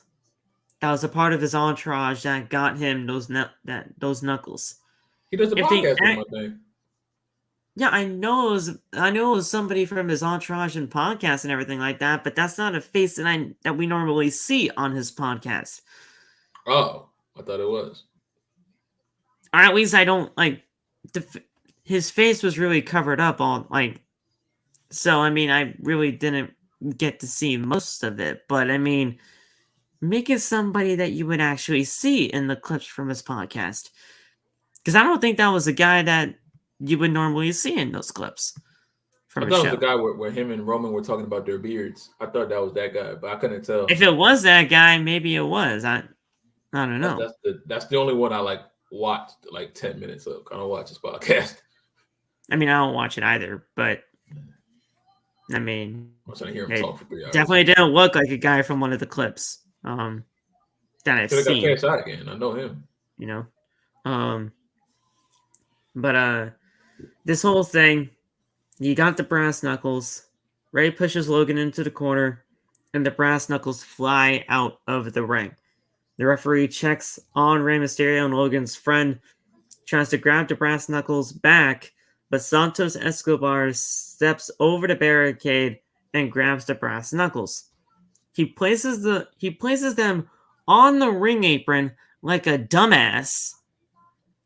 And while the referee was, checking on Rey Mysterio and everything like that, Logan slipped on the brass knuckles. Rey hit him with the 619 because he was on the ropes. And while Rey was gonna jump off the top rope for the splash afterwards, Logan clocked him with a right hand with the brass knuckles. 1, 2, 3, done. And the referee was in plain sight of everything. It was just a right hand. Didn't obviously see the knuckles. 1, 2, 3, done. So this was a whack ass ending, but it is what it is. I laughed my ass off too, but I mean, I'm not mad. Santos, don't be a dumbass. Why'd you put it on the ring apron? I thought he was gonna give it to Logan. I was kind of hoping he did that. I was like, give it to. I thought he was gonna turn around and like, here, kill him. I thought he was gonna do that. But man. And then Santos tweets out. Did you see what he tweeted out? I did not see what he tweeted out. Oh, because Santos. I'm just gonna go to Axel's page because Axel, he basically quote retweeted him saying, "You did this to yourself, dumbass." He didn't say that, but it's crazy. But he said, "Dude, you left the brass knucks in the ring. This L is on you." Shout out to Axel. But he definitely could just like do him in the crowd, do him under the ring. Nah, he's gonna keep him right here. Santos basically tweeted out, "You're no champion to me. I'll get you." Por la Raza. And he's like, "You're no champion to me. I'll get you." Bro, you did this to yourself. You put the brass knuckles right in plain sight for Logan Paul to get it. Yeah, he's not going to get him. Now, the one positive I will say about this is that this perfectly sets up Santos versus Rey Mysterio for down the line. Hopefully at a WrestleMania, but this perfectly sets that up. You have that right in your back pocket whenever you need it. Now, is it a little bit too soon? That remains to be seen. Yeah.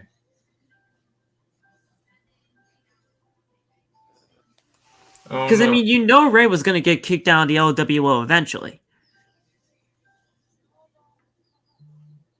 But is this whole thing a little bit too soon? It could be. Figure it out. I just don't want the crowd. I don't want Santos to do it and the crowd not care. And I do think the LWO doesn't do enough things like Legado did to make me care about them as a staple. So, like the LWO, they asserted themselves on NXT. Legado was incredible in NXT. Yeah, they make themselves known. LWO, they're just there. So it's like they're the opposite of the Judgment Day. Well, going back to Legado del Fantasma will be the right way to go about things when it is all said and done. But you gotta do this turn right on Rey Mysterio. Yeah, I mean, anybody who hurt Rey Mysterio is automatically a heel, so It's you have that in your back automatically an pocket. asshole. So I Yeah, mean, you're gonna be yeah. good. They'll never boo Ray, and if you touch Ray, then you're a bad guy now. But I mean, now, you can't just do that, now how is Zelina Vega gonna play a factor into all of this? Because Zelina loves both of them. She's gonna probably side with Santos, I assume. I mean, she's That gonna would be a side with smart move. Santos in the end of it all. But I mean, hell, I mean, That's what I assume, unless they, well, because I mean, Zelina was a part of the LW, not well, she is a part of the LWO, but she was a part of Legato for that little bit up until the point where they turned into LWO. I don't think they're gonna notice that. I don't think they're I gonna mean, they care that wouldn't much. notice that Yeah, completely, but that will let you beat the clap. But that's the thing. If they want to let Lola just be by herself and then just send Electra back up, you can have Electra be back there with them for sure. I think you put Electra and Zelina together. But I mean, You should. I think you would do that too. that's another women's tag team. If They they can care call about themselves that, the LeChonklas, and they can just hit each other with flip flops all over the place. that is, I hope not, but that is also. I hope that's not what's happening. But I mean, it's an option. It's definitely an option, I guess. Well, Honestly, they can use the Chonkla is what I really mean by that, not yeah. call them that. Oh, okay, good. Calling themselves that's crazy. But Calling themselves the Chonklas is insane. nah. But yeah, I mean, you would think you would put them together, and then you can have some sort of thing with that. Yeah, I don't think people will care that much to see Elektra and Zelina together. I mean, oppose each other if you just don't watch NXT. So if you have Yeah, Elektra, you can have a whole story of Elektra trying to get back into Santos' good girl, like you left me for her, and then you got a whole thing going on.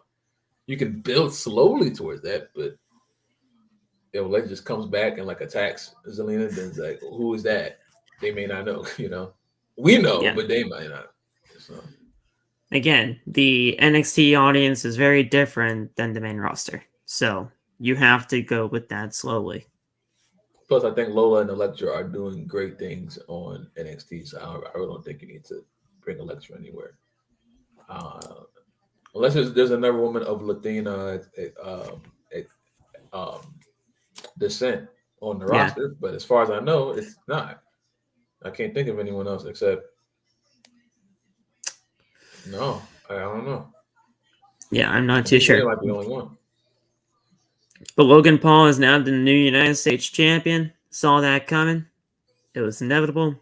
And there you go. Nothing really to be shocked about there. We'll see what happens. Logan Paul versus Kevin Owens for the Rumble. And then LA Knight versus Logan Paul at WrestleMania, where Logan loses the title to give it to LA Knight. Oh, Bailey is too. Yeah, she got her own Oh, thing to Bailey is, deal yeah. with. She got her own But shit to deal Bailey, with yeah, now. Bailey's almost good as gone at this point. She's scared. She got Kairi on her back now. Now, hopefully, it's not just those two title defenses in the terms of Logan Paul, but and by those two title defenses, I mean Kevin Owens and LA Knight. But we'll see. He's got 5 months. We got to figure this out.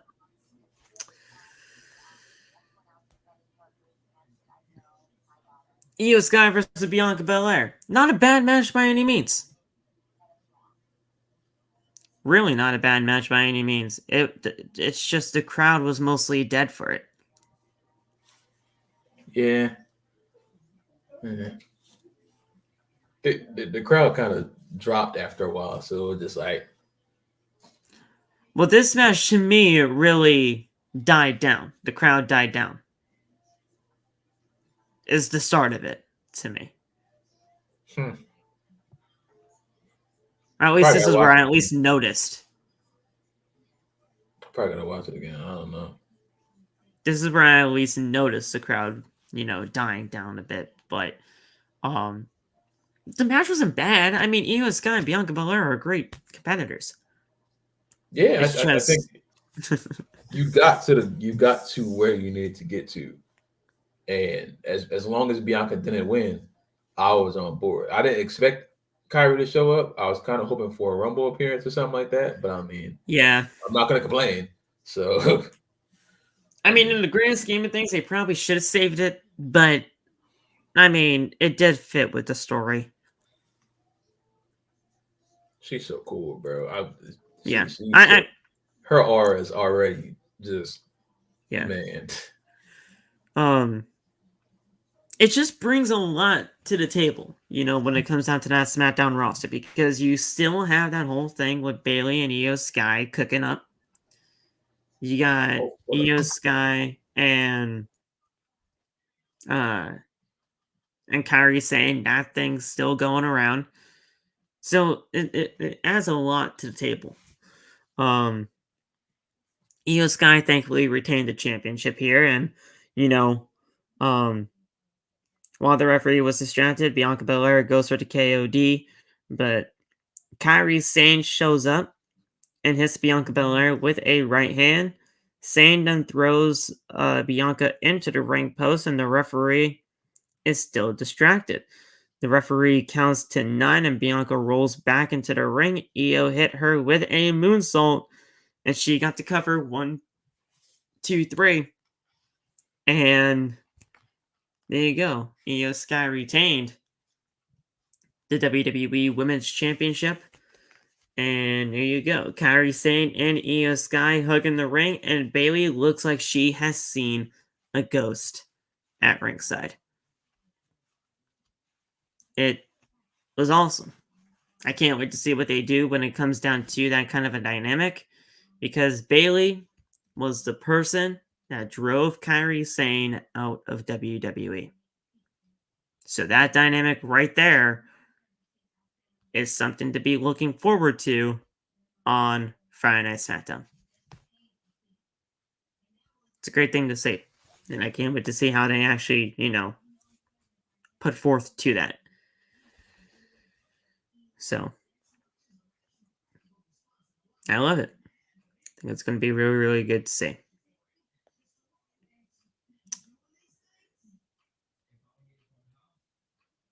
Now, I don't know how they're going to continue doing it, though. I don't know how they're going to start off that kind of a deal, because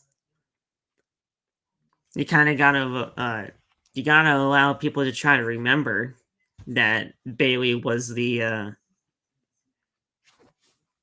person that drove Kairi out of WWE, but they'll be able to figure that out, hopefully,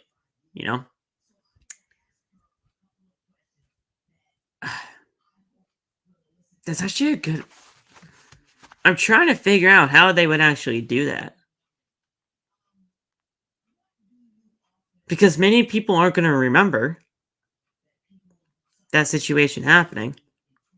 I don't even really technically remember it myself. I mean, I don't know how Bayley was the one to get Kairi Sane out of WWE. I'm not sure how that even was being portrayed on television. Huh. You have to tell people. They have to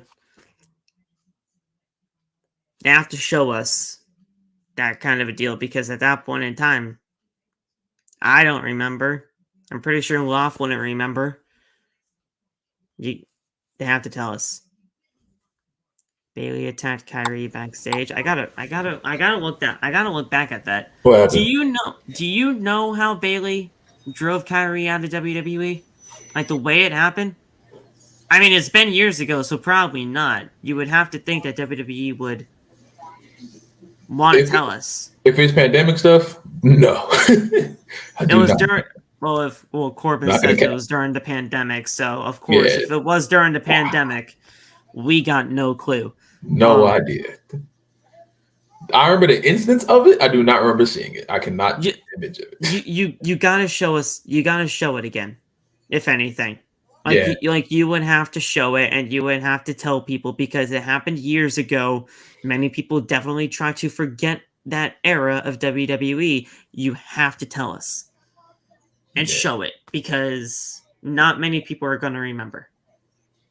Yeah, hopefully they do something like just in the. I don't want them to do a whole video package because they're starting to overdo the whole video package thing on Raw now. Yeah. So I mean, but I think that deserves it. Just well, this deserves that, because you have to tell people from years ago. Especially during 2020, which the only time they show footage of 2020 is when Drew beat Brock. It's the only 2020 footage they ever show. They never show footage of the Thunderdome. Well, Corbin, I'm gonna have to look it up. I'll look it up later, because I definitely want to refresh in my memory on that kind of a deal, because I want to at least be in the loop when it comes to that. Because yeah, sure, Michael Cole said the last person that basically drove Kairi out of WWE was Bayley, but that's not really enough to really just try to get my interest back into it. I gotta see what happened. So hopefully they'll be able to get that squared away. Damian Priest and Cody Rhodes, this was honestly just par for the course. Nothing bad in this match by any means. But Cody Rhodes does Cody Rhodes things, and he won against Damian Priest. He did the 3 crossroads. Really 2 beautiful Cody cutters. One from the second rope, one from the top rope. Did his thing. This was probably... It sucks I'm even saying this because this is a Cody match, but this was probably the weakest out of the matches that I've seen, that I've really seen for this card. I mean, I really wasn't totally caring for this match whatsoever. All that much. Yeah, because there were no implications. It was just, it felt like a Monday Night Raw match, you know? So they just put it on the card just to have Cody on the card. They definitely could have put a Gunther title match on this card instead of this match. But I mean, now Wade Barrett even said it himself. How much pyro do you need, Cody? Jesus. I was like, all right, Wade, calm he did yourself. have a lot of pyro. He did have a lot of pyro, yes, but it's like he already has pyro. So when they added more, it was like, all right. Well, they do the 2 woes now. Before it was just the 1. Yeah. Then the crowd started to do the 2 woes. So when they did the 2 woes, they added more pyro. Now when they go to Saudi Arabia, now it's like bang! Now it's even worse. I think someone had pyro, and I think LA Knight had pyro. Someone had pyro. As soon as LA Knight got onto the ring, to the stage, pyro happened for him. I was like, oh shit. And Bianca got pyro, and I was like, I wanted her to get pyro just because, and they gave it to her. I was like, oh, look at that. Everyone got pyro tonight. Well, they blow the budget on pyro. Their budget is probably, they can do whatever. Wow. AEW, on the other hand, they have sparklers in that. I knew it. That's defying. I knew it. I hate those things. I hate the sound it makes. Well, you saw that barbed wire death match ending. They had sparklers. You know that barbed wire death match. That was terrible. Unfortunately. No, that's mad. They made the barbed wire death match look way better in the video game that we don't even play anymore. You know, if you play it a few times, they'll do the gag. Yeah. I didn't know that. I saw it on YouTube. I was like, oh, look at that. Solo even got pyro too. But now the game looks like a freaking war crime. Yeah, the game is dead. The game is dead. Oh God, man! Cody got the win after 3 crossroads in a row. 1, 2, 3. Good to go. Main event time. Oh man, the match was decent. It was decent. It's your Roman Reigns match, bro. Yeah. The one thing that I wanted WWE to do going into this match was to make sure LA Knight got out of this unscathed, looking pretty decent and strong in the loss. Mm-hmm. They did that in some ways and didn't do it in others. Yeah. Because they had him go out there with a great showing against Roman. Yeah. But that ending, bro, it's just rinse and repeat. It's like missionary position over and over and over. God. Oh, God. It is, though. He it's was the same thing. He was describing himself. He was describing his matches to the WWE Universe. That's long-term storytelling, I think. You know, it's a long-term storytelling again. He's talking about Cena now. He's talking about himself. Hey, listen, man. That's the tribal chief I'm supposed to acknowledge. That's the one. Not gonna do it, but you know, I don't know how you acknowledge that. I don't know how anyone could defend that. No one should be able to defend this anymore. Oh, you know they'll try. But they will. They will. They'll try their absolute hardest because they don't have any common sense. But it's okay. You know. Roman grabbed LA Knight with a guillotine in the middle of the ring. LA Knight begins to fade away, but he gets to his feet. Right hands by LA Knight and he slams Roman into the corner. Roman goes at Knight. He gets him back into a chokehold, but Knight picks up Roman and hangs him on the top rope. Then Knight goes for the BFT. He hits him with it. He goes for the cover. 1, 2, and then the leg was on the rope because of Jimmy Uso. Who is back in the bloodline officially now because you know he's basically dead down in all red. Like a damn fool. Like an idiot. So, Knight, he goes to the outside, he hits Jimmy with right hands, and he slams Jimmy's head on the announce table. Then Roman says, "No, you ain't doing that to my cousin. Oh, you want some too?" Heads on the announce table for Roman Reigns as well.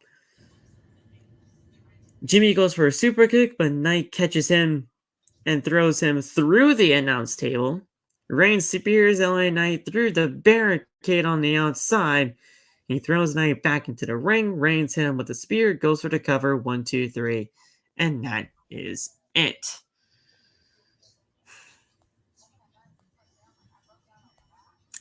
Then you get the long-ass winded celebration of Roman Reigns with the championship. And that is how the show went off the air. It took the Bloodline to defeat LA Knight. It did, but what you gonna do? It is what it is. Now, like I said earlier, with that way the ending actually happened, you would think Roman Reigns would be in War Games to have LA Knight get somewhat of, some sort of comeuppance against Roman Reigns and the rest of the Bloodline. Nope, he ain't being there. Reigns won't be there. He's not going to be in War Games. It is what it is. I do not expect it. And we're not going to see that man until Royal Rumble time. Nope. When's Rumble? January? January 20. Oh, God. I think it's the last Saturday of January. Oh, yeah, he's out of here. That man is sitting home, and that's going to be another 90 days he can put on his. I think record. January 27th. So, yeah. That's another 90 days he can just pat the stats, Pad the stats. That's exactly what they're doing. Exactly what they're doing. They are just legitimately padding his stat to get closer to Hulk Hogan. And Hulk Hogan's record wouldn't get him until September of next year. January, February, March. So that's obviously past WrestleMania. So that's like TLC so that's a little past SummerSlam. A little past SummerSlam. Yeah, we're done. It's over. Yeah. If somehow, some way, Cody doesn't beat him at WrestleMania, That's the last hope. Cody Rhodes, you are our last hope before the end of the world. So you better do something, because if I spend over $1,000 for those tickets and I see the exact, I might cry. That might be my breaking point. I think at that point I'm going to be too far into TNA to care much about what WWE is doing. I don't think y'all realize how much my brain is going to switch over to TNA things. I'm going to try my hardest to disassociate from WWE if they try to pull some stuff like that on me. Yeah. I don't think they care that much about Hulk Hogan's record, but we don't know, because WWE just does stuff sometimes. So they just do stuff without thinking about tomorrow a lot of the time. So I don't know. Yeah. And Dwayne's here, so that's right awesome. Now. Roman Reigns sits out 1,161 days. Hogan's record is 1,474. Dear God, Lord help me. That's 313 days he needs to tie the record. And WrestleMania is in 154 days.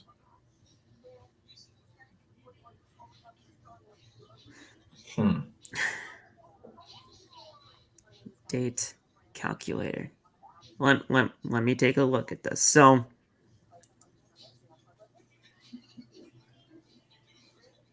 starting from today, I'm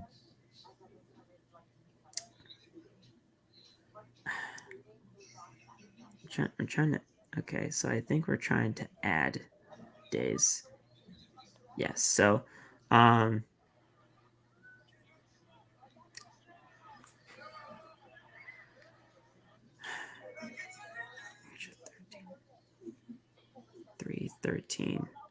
days to months.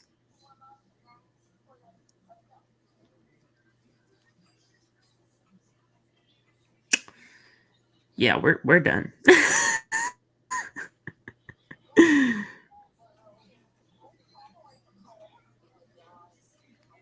It's over.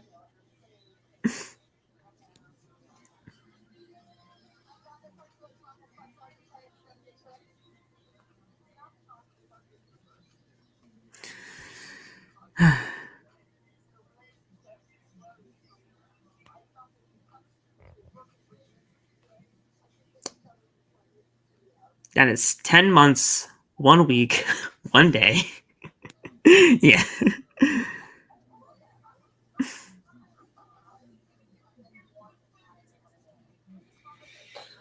It's over. We're done. So starting from today, and then you're adding on 10 months.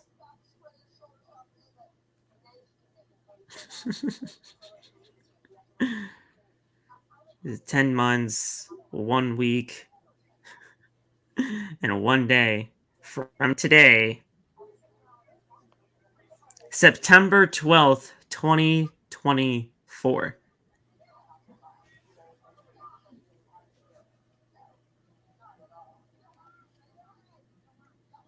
I don't know what to do. I have no what to do. I don't know what to do. So there's nothing we can do. We have to just sit here and watch. We're in the worst position in the world. We have to sit here and hope.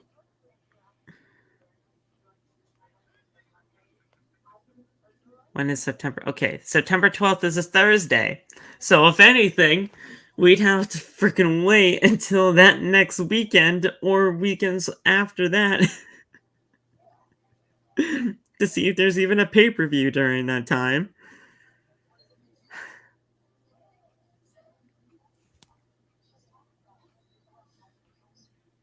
God. Because when was the September pay-per-view this year?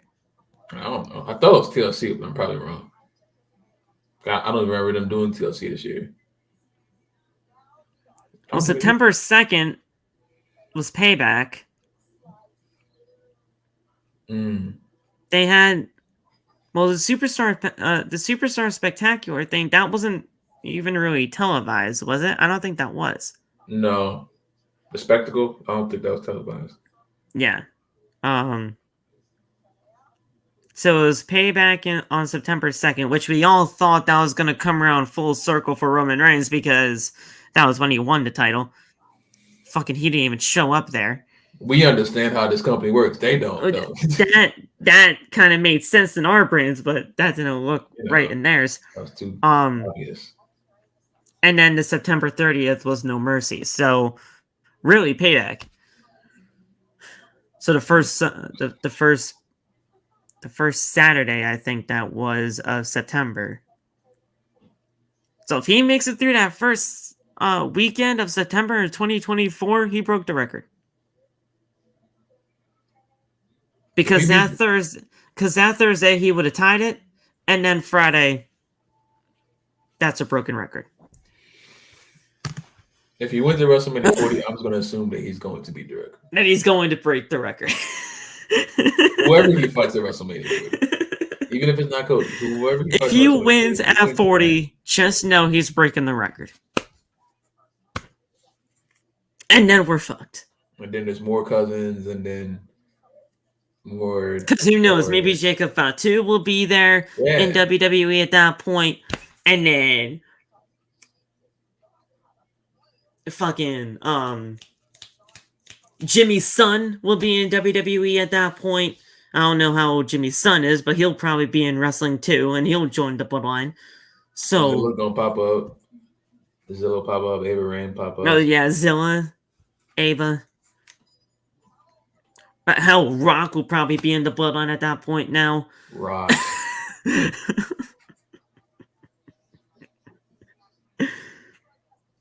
We're still doing the same match. Ref bump. Solo walks out. If he legitimately breaks Bruno's record, I'm done. I'm done with WWE.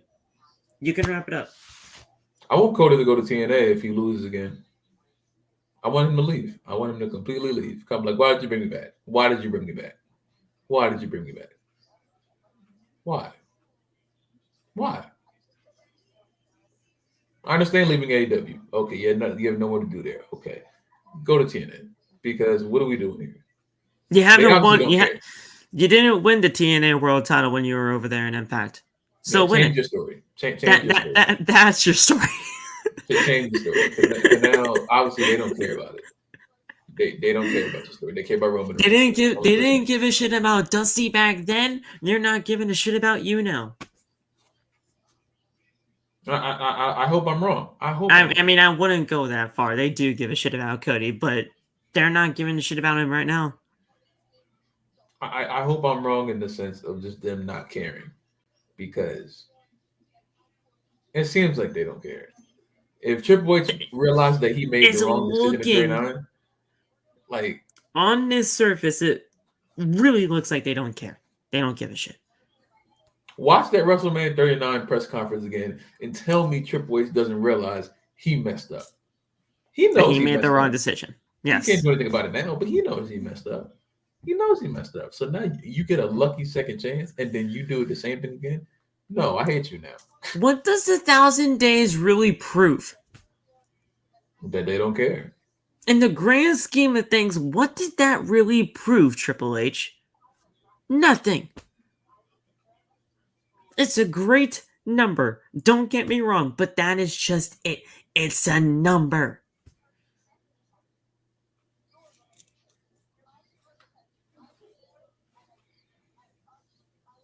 The moment was there. You had it in the palm of your hands. It was lightning in a bottle, and you messed with it. And you're about to mess with it again.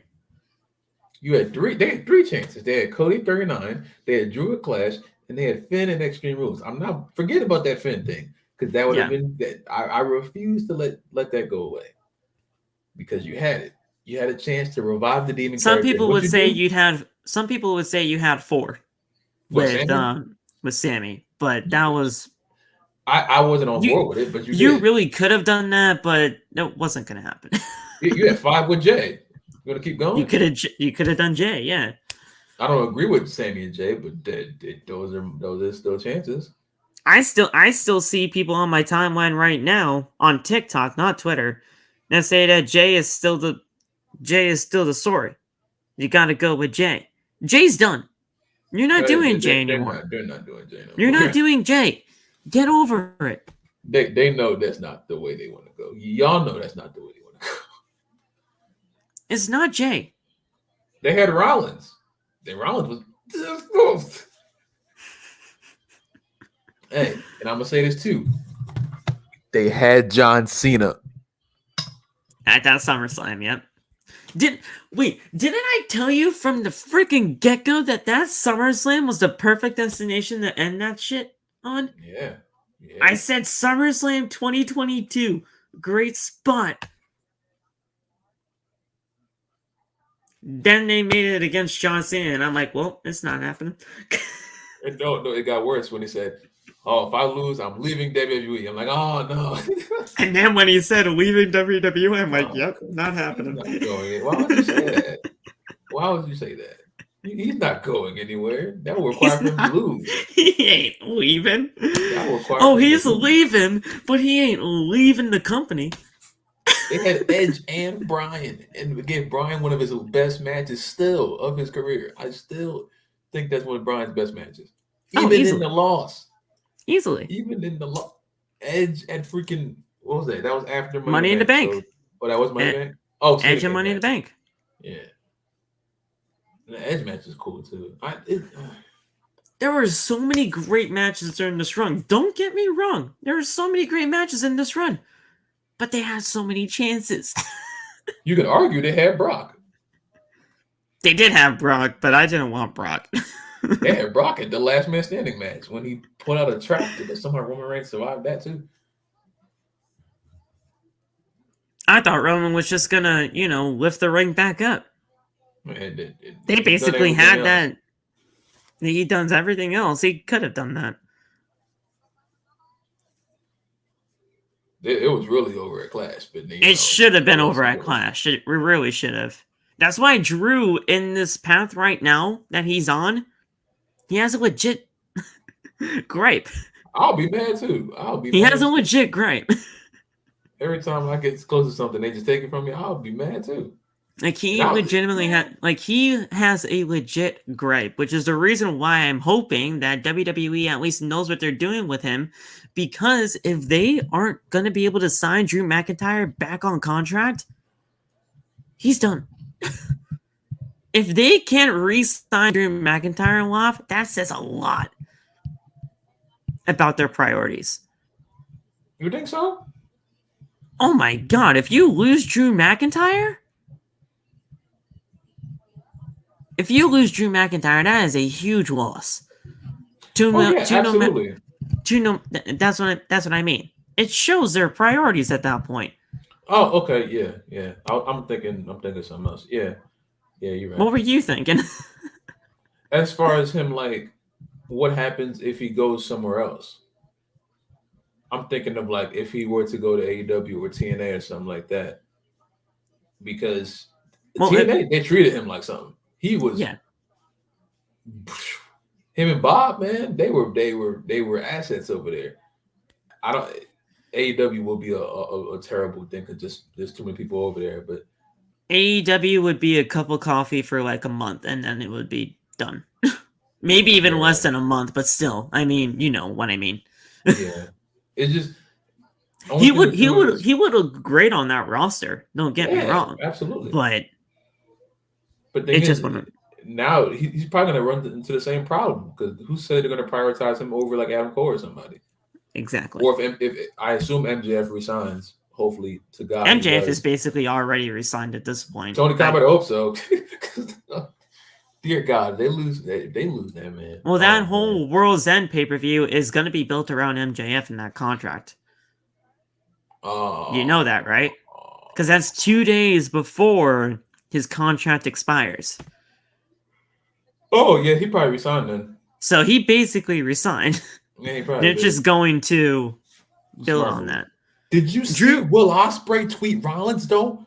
Dude, I'm telling you right now, Will Ospreay in WWE makes so much sense. I'm scared of that. I'm actually I don't know if I'm telling you right now, if it happens, don't at me because that works so well. What happens if they put him on Monday Night Raw and then he just having mid-card matches? Then what? What happens then, Phil? Then I'll come on here and we'll have a legit discussion. But I I'm don't telling want to you, have that discussion. That's gonna make me mad. I don't want to have angry discussions. That's why I'm scared. I didn't say an angry discussion. I didn't say an angry discussion. I'll say a legit discussion. I'm gonna But be mad if they bring Will Ospreay. He's having a match in the middle of Raw for 10 minutes when we see that he can wrestle for much more than 10 minutes. if you want my honest opinion, he's most likely going to just sign to AEW. But I No. think TNA's right there. But I know TNA is right there. WWE is right there. No, just TNA. WWE's not there. Triple H and Tony Khan do not exist in this timeline. It's only Scott D'Amore. That's it. No one else is there. Because well, first of all, Will jobbing to Veer would never freaking happen. Veer doesn't even show up. Where is Veer? Veer is like he's coming. Dead. I don't know. He's on somewhere. He's coming. He'll be here sooner. He's coming. Where's Sangha when you need him too? Where the frick is Sangha? I was kind of on board with the tag team for a little bit, and it just went away. Veer and Sangha was actually going to work, and then I was with him. But yeah, I just don't want Will Ospreay falling into. Like I said, there's a power pyramid in that company. Will Ospreay would not fit in the pyramid because you add him, now he has to be at the top. But you know who's at the top, so you're not going to move him off unless you want to have Will go out there and make Roman look like an amateur, because Roman will wrestle. Will can wrestle circles around 99% of their roster. Yeah. I think there's like a handful of people that may be able to go back and forth with Will, and it may not even be and it's people they don't care about. There's people like Ricochet. Ricochet can go back and forth with him, but they don't care about Ricochet that much. Chad Gable can go back and forth with him, but they don't care about Chad Gable that much. Rollins can, for obvious reasons, but Rollins back. And Rollins back and his knees are shot. So I don't even know. I don't even want to see that match for real, because Will is still moving at a certain level. I don't think Rollins can move at that level. Rollins is taking a break after WrestleMania. I assume so. So, I mean, you will need somebody to hold on to that.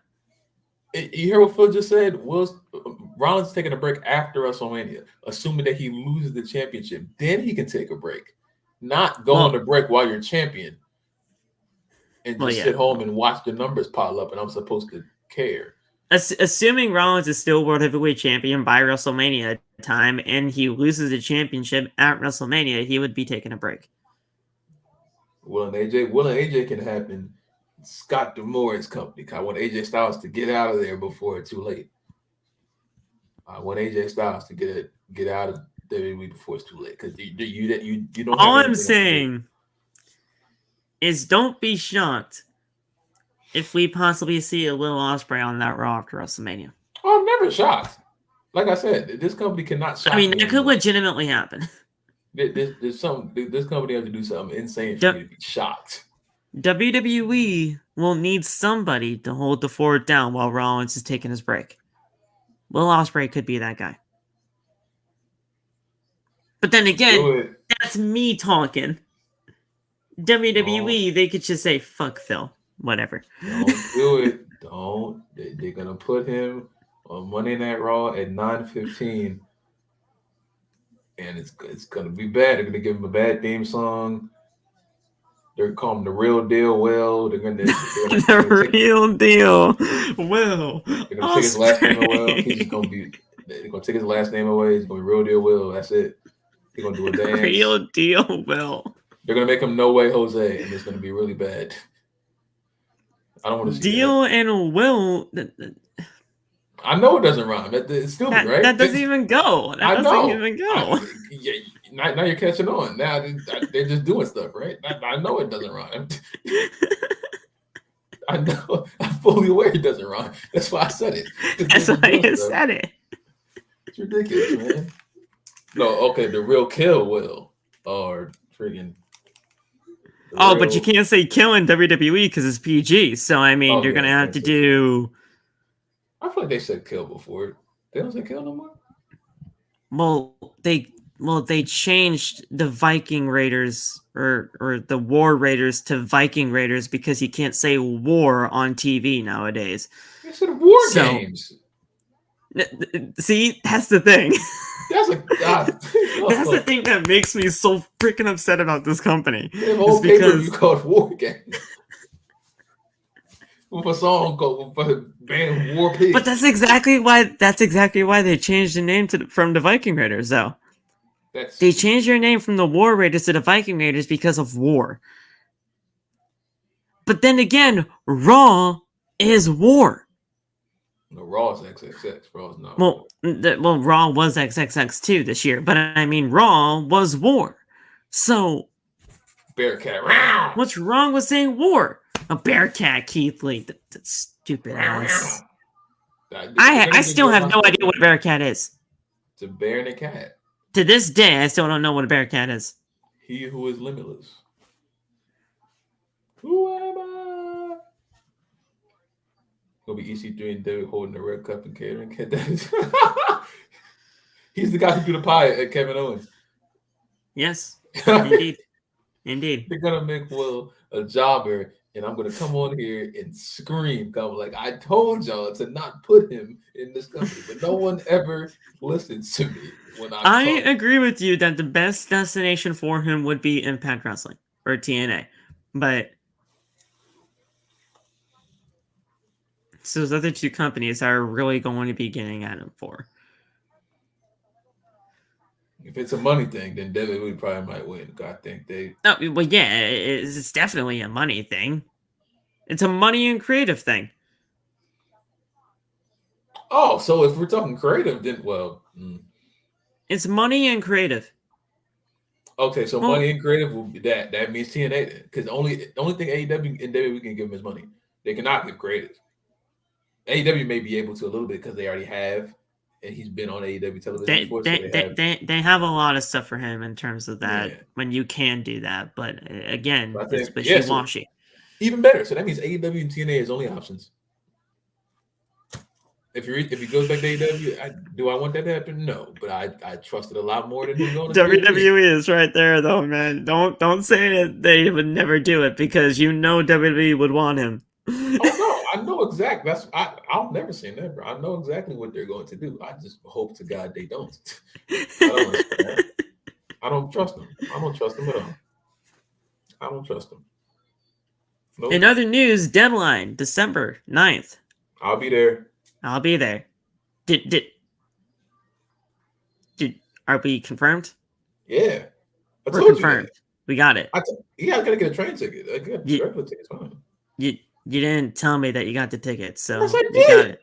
Well, I said you said that I'm gonna get the tickets on Thursday, but you didn't you didn't confirm anything after that. Chat, I've been calling Phil for 3 days and he hates me, so he won't pick up the phone. I have not seen your number come up on my phone. I've been FaceTiming Phil for 4 days and he just doesn't. He looks at the I have not. Nope. I will go on there right now. I'll do it. Put it on the screen. I called you 4 times, Phil. I was at work and I called you. You didn't answer.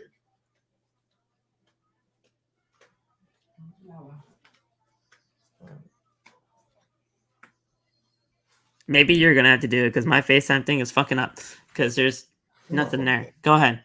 Well, you're calling me during work, and I'm usually in the in the front. Oh. All right. But if anything. Oh, look, I got you. Well, then where are we going? Well, then what are we doing? What are the seats? Let me know. That's what I have to wait for because Chris is coming too. So I thought you said you got the tickets. See, now this is miscommunication. I'm waiting for Chris. See, now this is the miscommunication I was talking about. I didn't know Chris was coming. Yeah, you answered the phone. I could have. Well, look, man, I'm sorry. I gotta work. Oh, look at this. Look at this.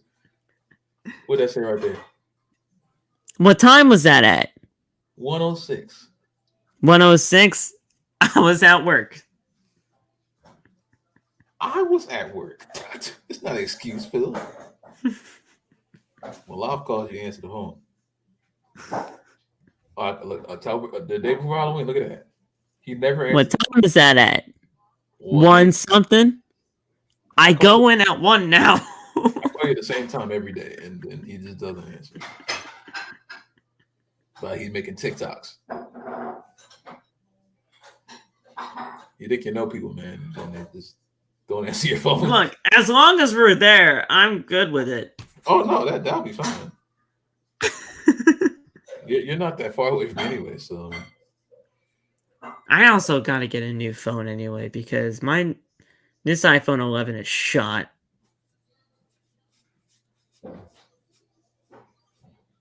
Yeah. Then again, I don't want to spend $1,000 on an iPhone again. Is it paid off? It definitely should be. I just gotta look to see if I'm definitely eligible for an upgrade, because I got the iPhone 11 basically when it was released in 2018, so I'm there. Oh my god! Yeah, you can get a 15 now if you want, I think. Oh, with titanium? Yes, with titanium. What is that? Like, is that legitimately the name of the phone, the iPhone 15 with titanium?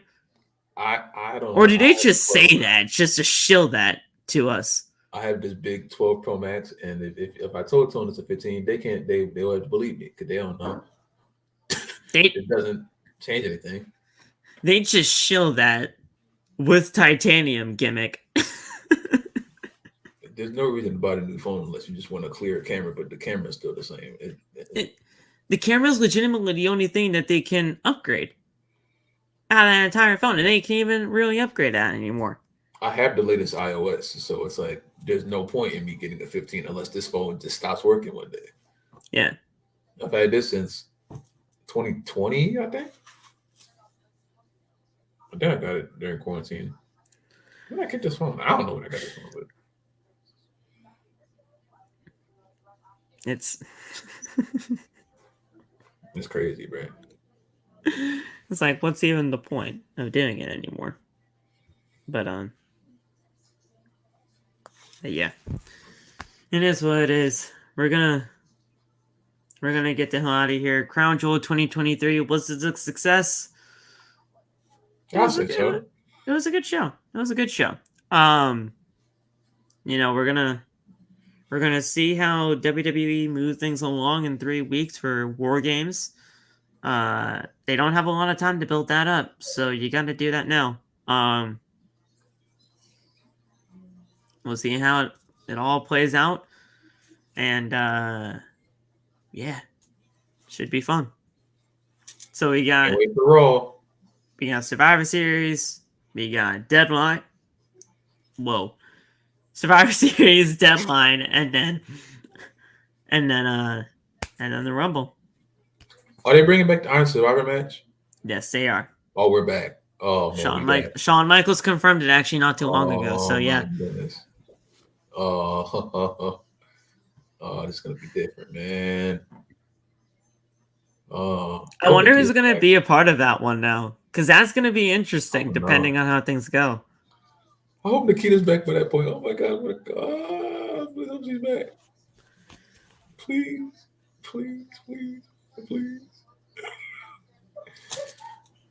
She's just. I saw her at Kaden Carter's housewarming party on TikTok, jumping up and down. I'm like, okay, please. Oh wait, shit. Iron Survivor Challenge qualifying matches begin next week on NXT. So there you go. You got it. What, Tuesday or next Tuesday? Well, NXT tweeted this out yesterday, so okay, next Tuesday. Trick and Mello at deadline. Corbin, don't curse at me again. It's going to be Trick and Mello at deadline. Yes, Why? it is. Phil, don't curse at me. Because Mello attacked Trick. No, he didn't. No, he did not. You see no proof. I've seen no proof. I'm seeing no one got any proof. It's just hearsay. Or the hearsay. This is balderdash and poppycock. That's what all this is. It was what on Poppy? What? Balderdash and poppycock. Poppycock? Yeah. It means foolishness. Okay. Sorry, man. Don't say sorry to me. Say sorry to Mello for accusations. Nah, you don't have to say sorry at all because it's true. False accusations. Man, it's crazy. The truth will be revealed. Lexis King tried to kill Trick, not Mello. Look at this whack-ass card for Dynamite this coming Wednesday, bro. God. They just threw this shit together and said, oh, yeah, let's figure this out. Daniel Garcia versus MJF for the World Championship. I'm happy for Daniel Garcia. So I'm happy for Daniel Garcia. It's going to be cool. He ain't winning. At all. Mark Briscoe versus Jay White. That's out of left field. That's interesting. Swerve Strickland versus Penta El Zero Miedo. Oh, my shirt's off. I'm watching that one. My shirt's off for that one. I'm definitely taking my shirt off for that one. Julia Hart versus, get ready for this one, you're going to have to keep your shirt off because it's Red Velvet. Oh, no, I'm watching Dynamite. No, it's hard. I'm on. I'm here. And then the Ring of Honor World Television Championship is on the line as Samoa Joe takes on Keith Lee. I ain't gonna lie, I might watch Dynamite. That sounds kind of. I'm on board. I didn't know Red Velvet was back. Oh yeah, I'm back. I might have to turn that on. I might have to turn that show on. Samoa Joe and Keith Lee is gonna be like a fever dream, guy. I haven't seen Keith Lee move around in a while, so I hope they know what to do with him. I don't. Well, Keith Lee is no longer a wizard in AEW, so he's back to normal Keith Lee. Okay. He's not the wizard anymore, so he's good. I hope they treat him right. I really do. But yeah, Red Velvet versus Julia Hart, that's cool. Red Velvet is back, man. Oh yeah, I'm in. And I saw Thunder Rosa on a collision promotion thing. Yeah, she was promoting Collision for her hometown in Texas. Oh man, Thunder Rosa, yo. Ooh-wee. See, Red Velvet got to come to she got to come to WWE too, so they can do the baddies over again. Yeah, no, this is. You know what I need to see too. I tweeted this a while ago.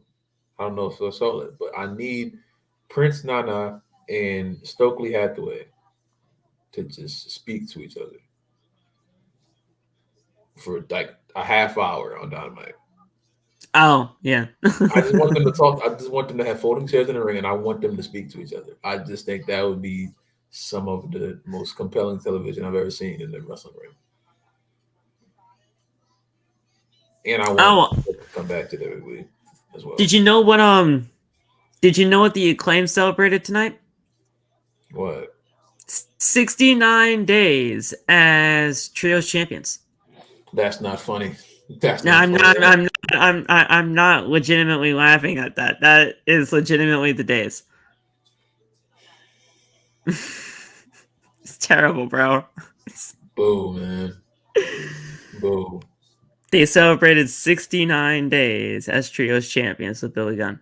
Of course they celebrated that. Freaky frog. Like, of course it would be 69, and it has to be the Acclaimed. They lost all their momentum to me, bro. They have nothing. They have nothing. I don't know what happened, man. They love the Acclaimed. We love the Acclaimed over here, but it's everybody does. They just have nothing. Yeah, that shit's terrible, dog. I don't know what happened. Once those belts turn once the strap turned like pink or whatever it is now, I was like, yep. And they scissored.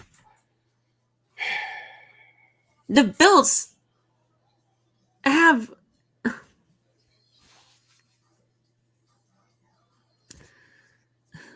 Feelings going. The feeling's going.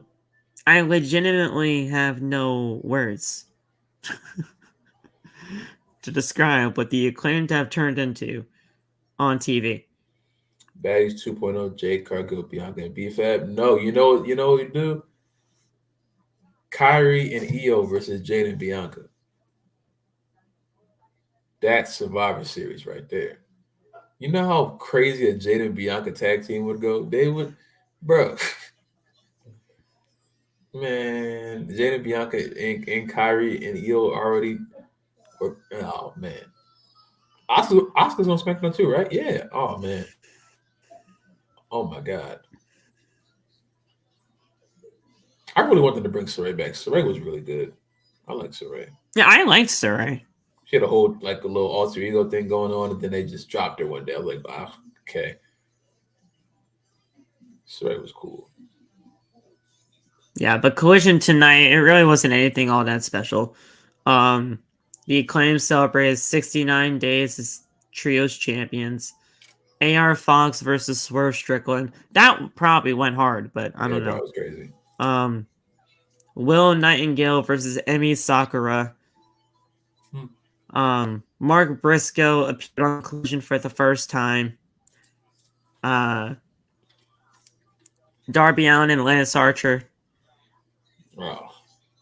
And then an 8-person tag team match with FTR, Preston Vance, and Roosh taking on the Gates of Agony, Big Bill, and Ricky Starks. Was that the main event? That was the main event, yeah. Yeah, no. I like Collision a lot more than I like Dynamite, but nah, man. It's been a while since they've had a really good Dynamite and a really good Collision in the same week. It's like one or the other. Collision, honestly, just lost all of what it was. You think so? And I'm not even saying that because of the whole loss of CM Punk, but it's just, what does Collision have now? Last week's Collision, the Collision I was at, were all squash matches except for the main event. That was a one-match show. That was a one-match show. That was a one-match show. I haven't watched it yet. I still haven't seen it on TV yet. The main event. Yeah, I should go back and watch it, but if Tony Khan will put it on HBO Max, we have the website, but I don't know what you mean by that, Phil. But then again, that's honestly just a myth to me at that point. I don't know what's going on with that. They call me legal not famous. I don't know what's going on with that. Yeah, that's very true. See, we gotta have on Max, man. Why can't we just have the Max deal? Why couldn't that have been your special announcement? But nah, you have to announce tickets for a show that we already knew was gonna happen. Like early, bro. They have to stop those announcements. They have to. One day he's gonna pump fake us, and we're gonna think, oh, it's nothing, and then it's gonna be like the most miraculous thing ever. And it's gonna be Mercedes signing a 5-year deal with AEW. It's like, what the shit? Who's behind this wall? Who is it? We all think it's like, oh no, the ropes are gonna be red. First of all, wait, hold on. Why did they change the ropes back on Dynamite? The ropes were red, and they changed them. They were red and blue for like 2 weeks, and then they changed them back. Why? What are they now? I didn't even realize that. They're black, right? They're not red and blue anymore. Last time I turned it on, they ain't red and blue anymore, and I immediately got angry. Because I remember I called Phil in a happiness when they were red and blue on the season premiere or something, or the anniversary. It was some kind of special show for Dynamite. And they were red and blue. And I think they're black again. I'm pretty sure. The Collision ones are red, obviously, but Dynamites are back to black, I think. I gotta find a Oh, they are black. Yeah. Yeah. They were already blue for like 2 weeks, and I was hyped. And then they just said, no, we're back to black. Yeah, I don't know. I don't Someone know. better explain something to me. Bad enough, SmackDown refuses to just make the ropes blue.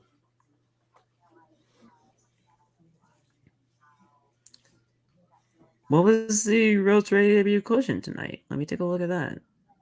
Because They would need to change the oh ropes no, to the they're yellow. red.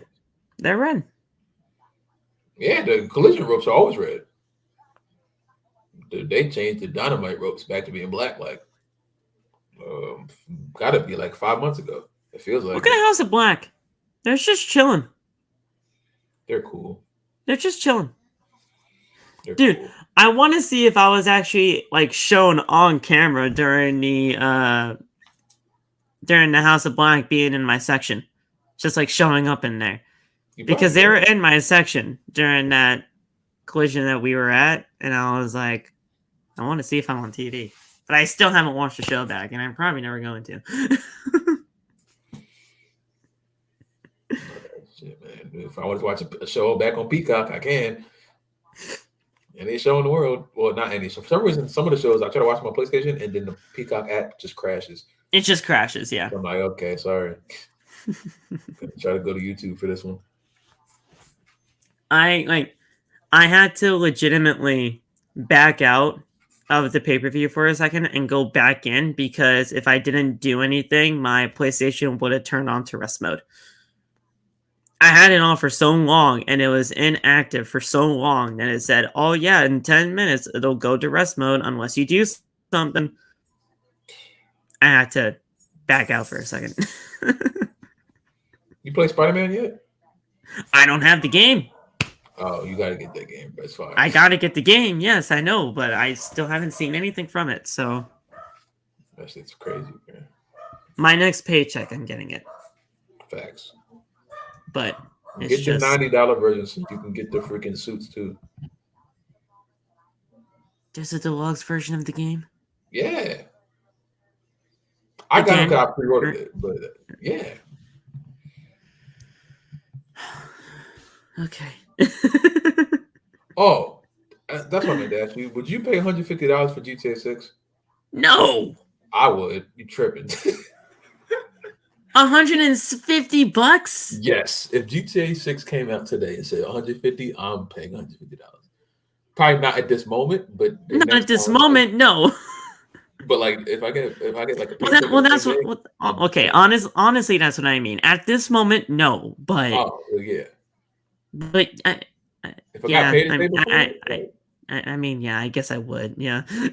No, I mean, I would be able to get it back with my paycheck and everything, so I mean, it would be fine. But yeah, at this moment, no. If GTA 6 came out right now, I would probably drop $150 on it. What if it's ass? What do you mean? GTA 6? It can't be. There's no way. The last game came out when I was in 7th grade. There's no way. From what we know from GTA 6 is you're playing as a woman and a male character, and all the maps are here. It's all the maps. You can't build a game for a decade and be bad. You can't. Unless it's Cyberpunk. I'll be right back. Like only Cyberpunk can. But if GTA 6 comes, bro, no, because the moment that GTA 6 trailer comes out, that's going to be the most talked about thing in the history of the world. Because we haven't seen the game for them since 2013. So they haven't made one in a decade. There's no way. I'm not watching a review. I'm buying that junk. It's probably gonna be the biggest game you've ever downloaded, because if it's bigger than GTA 5, GTA 5 was a huge game as far as gigabytes go. I don't have enough gigabytes. I barely had enough gigabytes for Spider-Man. I had to delete Madden. So the only games I got on now is WWE, NBA, Fortnite, and Spider-Man, and something else. No, I think that's it. I had to delete a whole bunch of stuff to get Fortnite back, and Spider-Man's big too. But GTA 5, I can never. That game is too far gone. Yeah. You know, you play it on PC, but I haven't tried to play that on PC yet. I haven't downloaded it yet on this, so I don't know. Yeah, man. Oh, 2K. Also, Bray Wyatt needs to be the cover of 2K24. Bray Wyatt showcase mode. Yes. Well, that's where I would go. Yes, the Bray Wyatt showcase mode for sure. We have enough matches for it, beginning to end actually, and Wade gave a Husky Harris shout out on the show tonight. Yeah. Early on, I think. But yep. Bray Wyatt showcase match. It was during the Cena solo match. That's it. Cole asks, what were your thoughts on going into your first singles match against Cena on pay-per-view? That was at Hell in a Cell 2010. And he's like, I was terrified, but luckily I was actually able to win that match due to Husky Harris, who we miss dearly. So that's a Bray Wyatt showcase mode, man. That's the way I would go, at least. I mean, if you yeah, like for a sure. deluxe version and then have him on it, and then make a different version with someone else, but you have Bray Wyatt in 2K22 or 23. You can make it for 24. Yeah, I don't use him anymore. But it would be weird. I don't know. That's the one thing I realized. There's a whole bunch of wrestlers that are on 2K now that are passed away, and I play with. I can't play with Bray. I can't. I don't know why. It still doesn't feel real to us right now. It's still a fresh wound. It's still a fresh wound, I think. Yeah. It doesn't feel real. His song is still in the jukebox. His song will come on. I'm like, damn. I just say it again. I'm like, oh, damn. Yeah, whenever the song that they played during the video package shows up. I haven't listened to that song since. I haven't listened to that song. That song is one of the most beautiful songs that you would ever hear from beginning to end, but I understand the reason why you can't listen to it. Yeah, I can't. That song, and then obviously the Bray Wyatt actual theme song, those two songs, I get sad immediately. Yeah,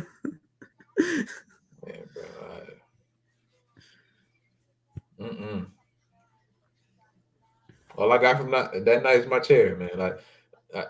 I'm kind of mad. I definitely was gonna sell the chair, but I can't sell it now. You can't now. You can't. I hate that Ronda Rousey's face is on it, but it means more than Ronda's face. To me, at least. That's my prized possession. And I'm so glad I got my I gotta figure out. Hold on a second. Where's he going? I don't know what bro about to pull out.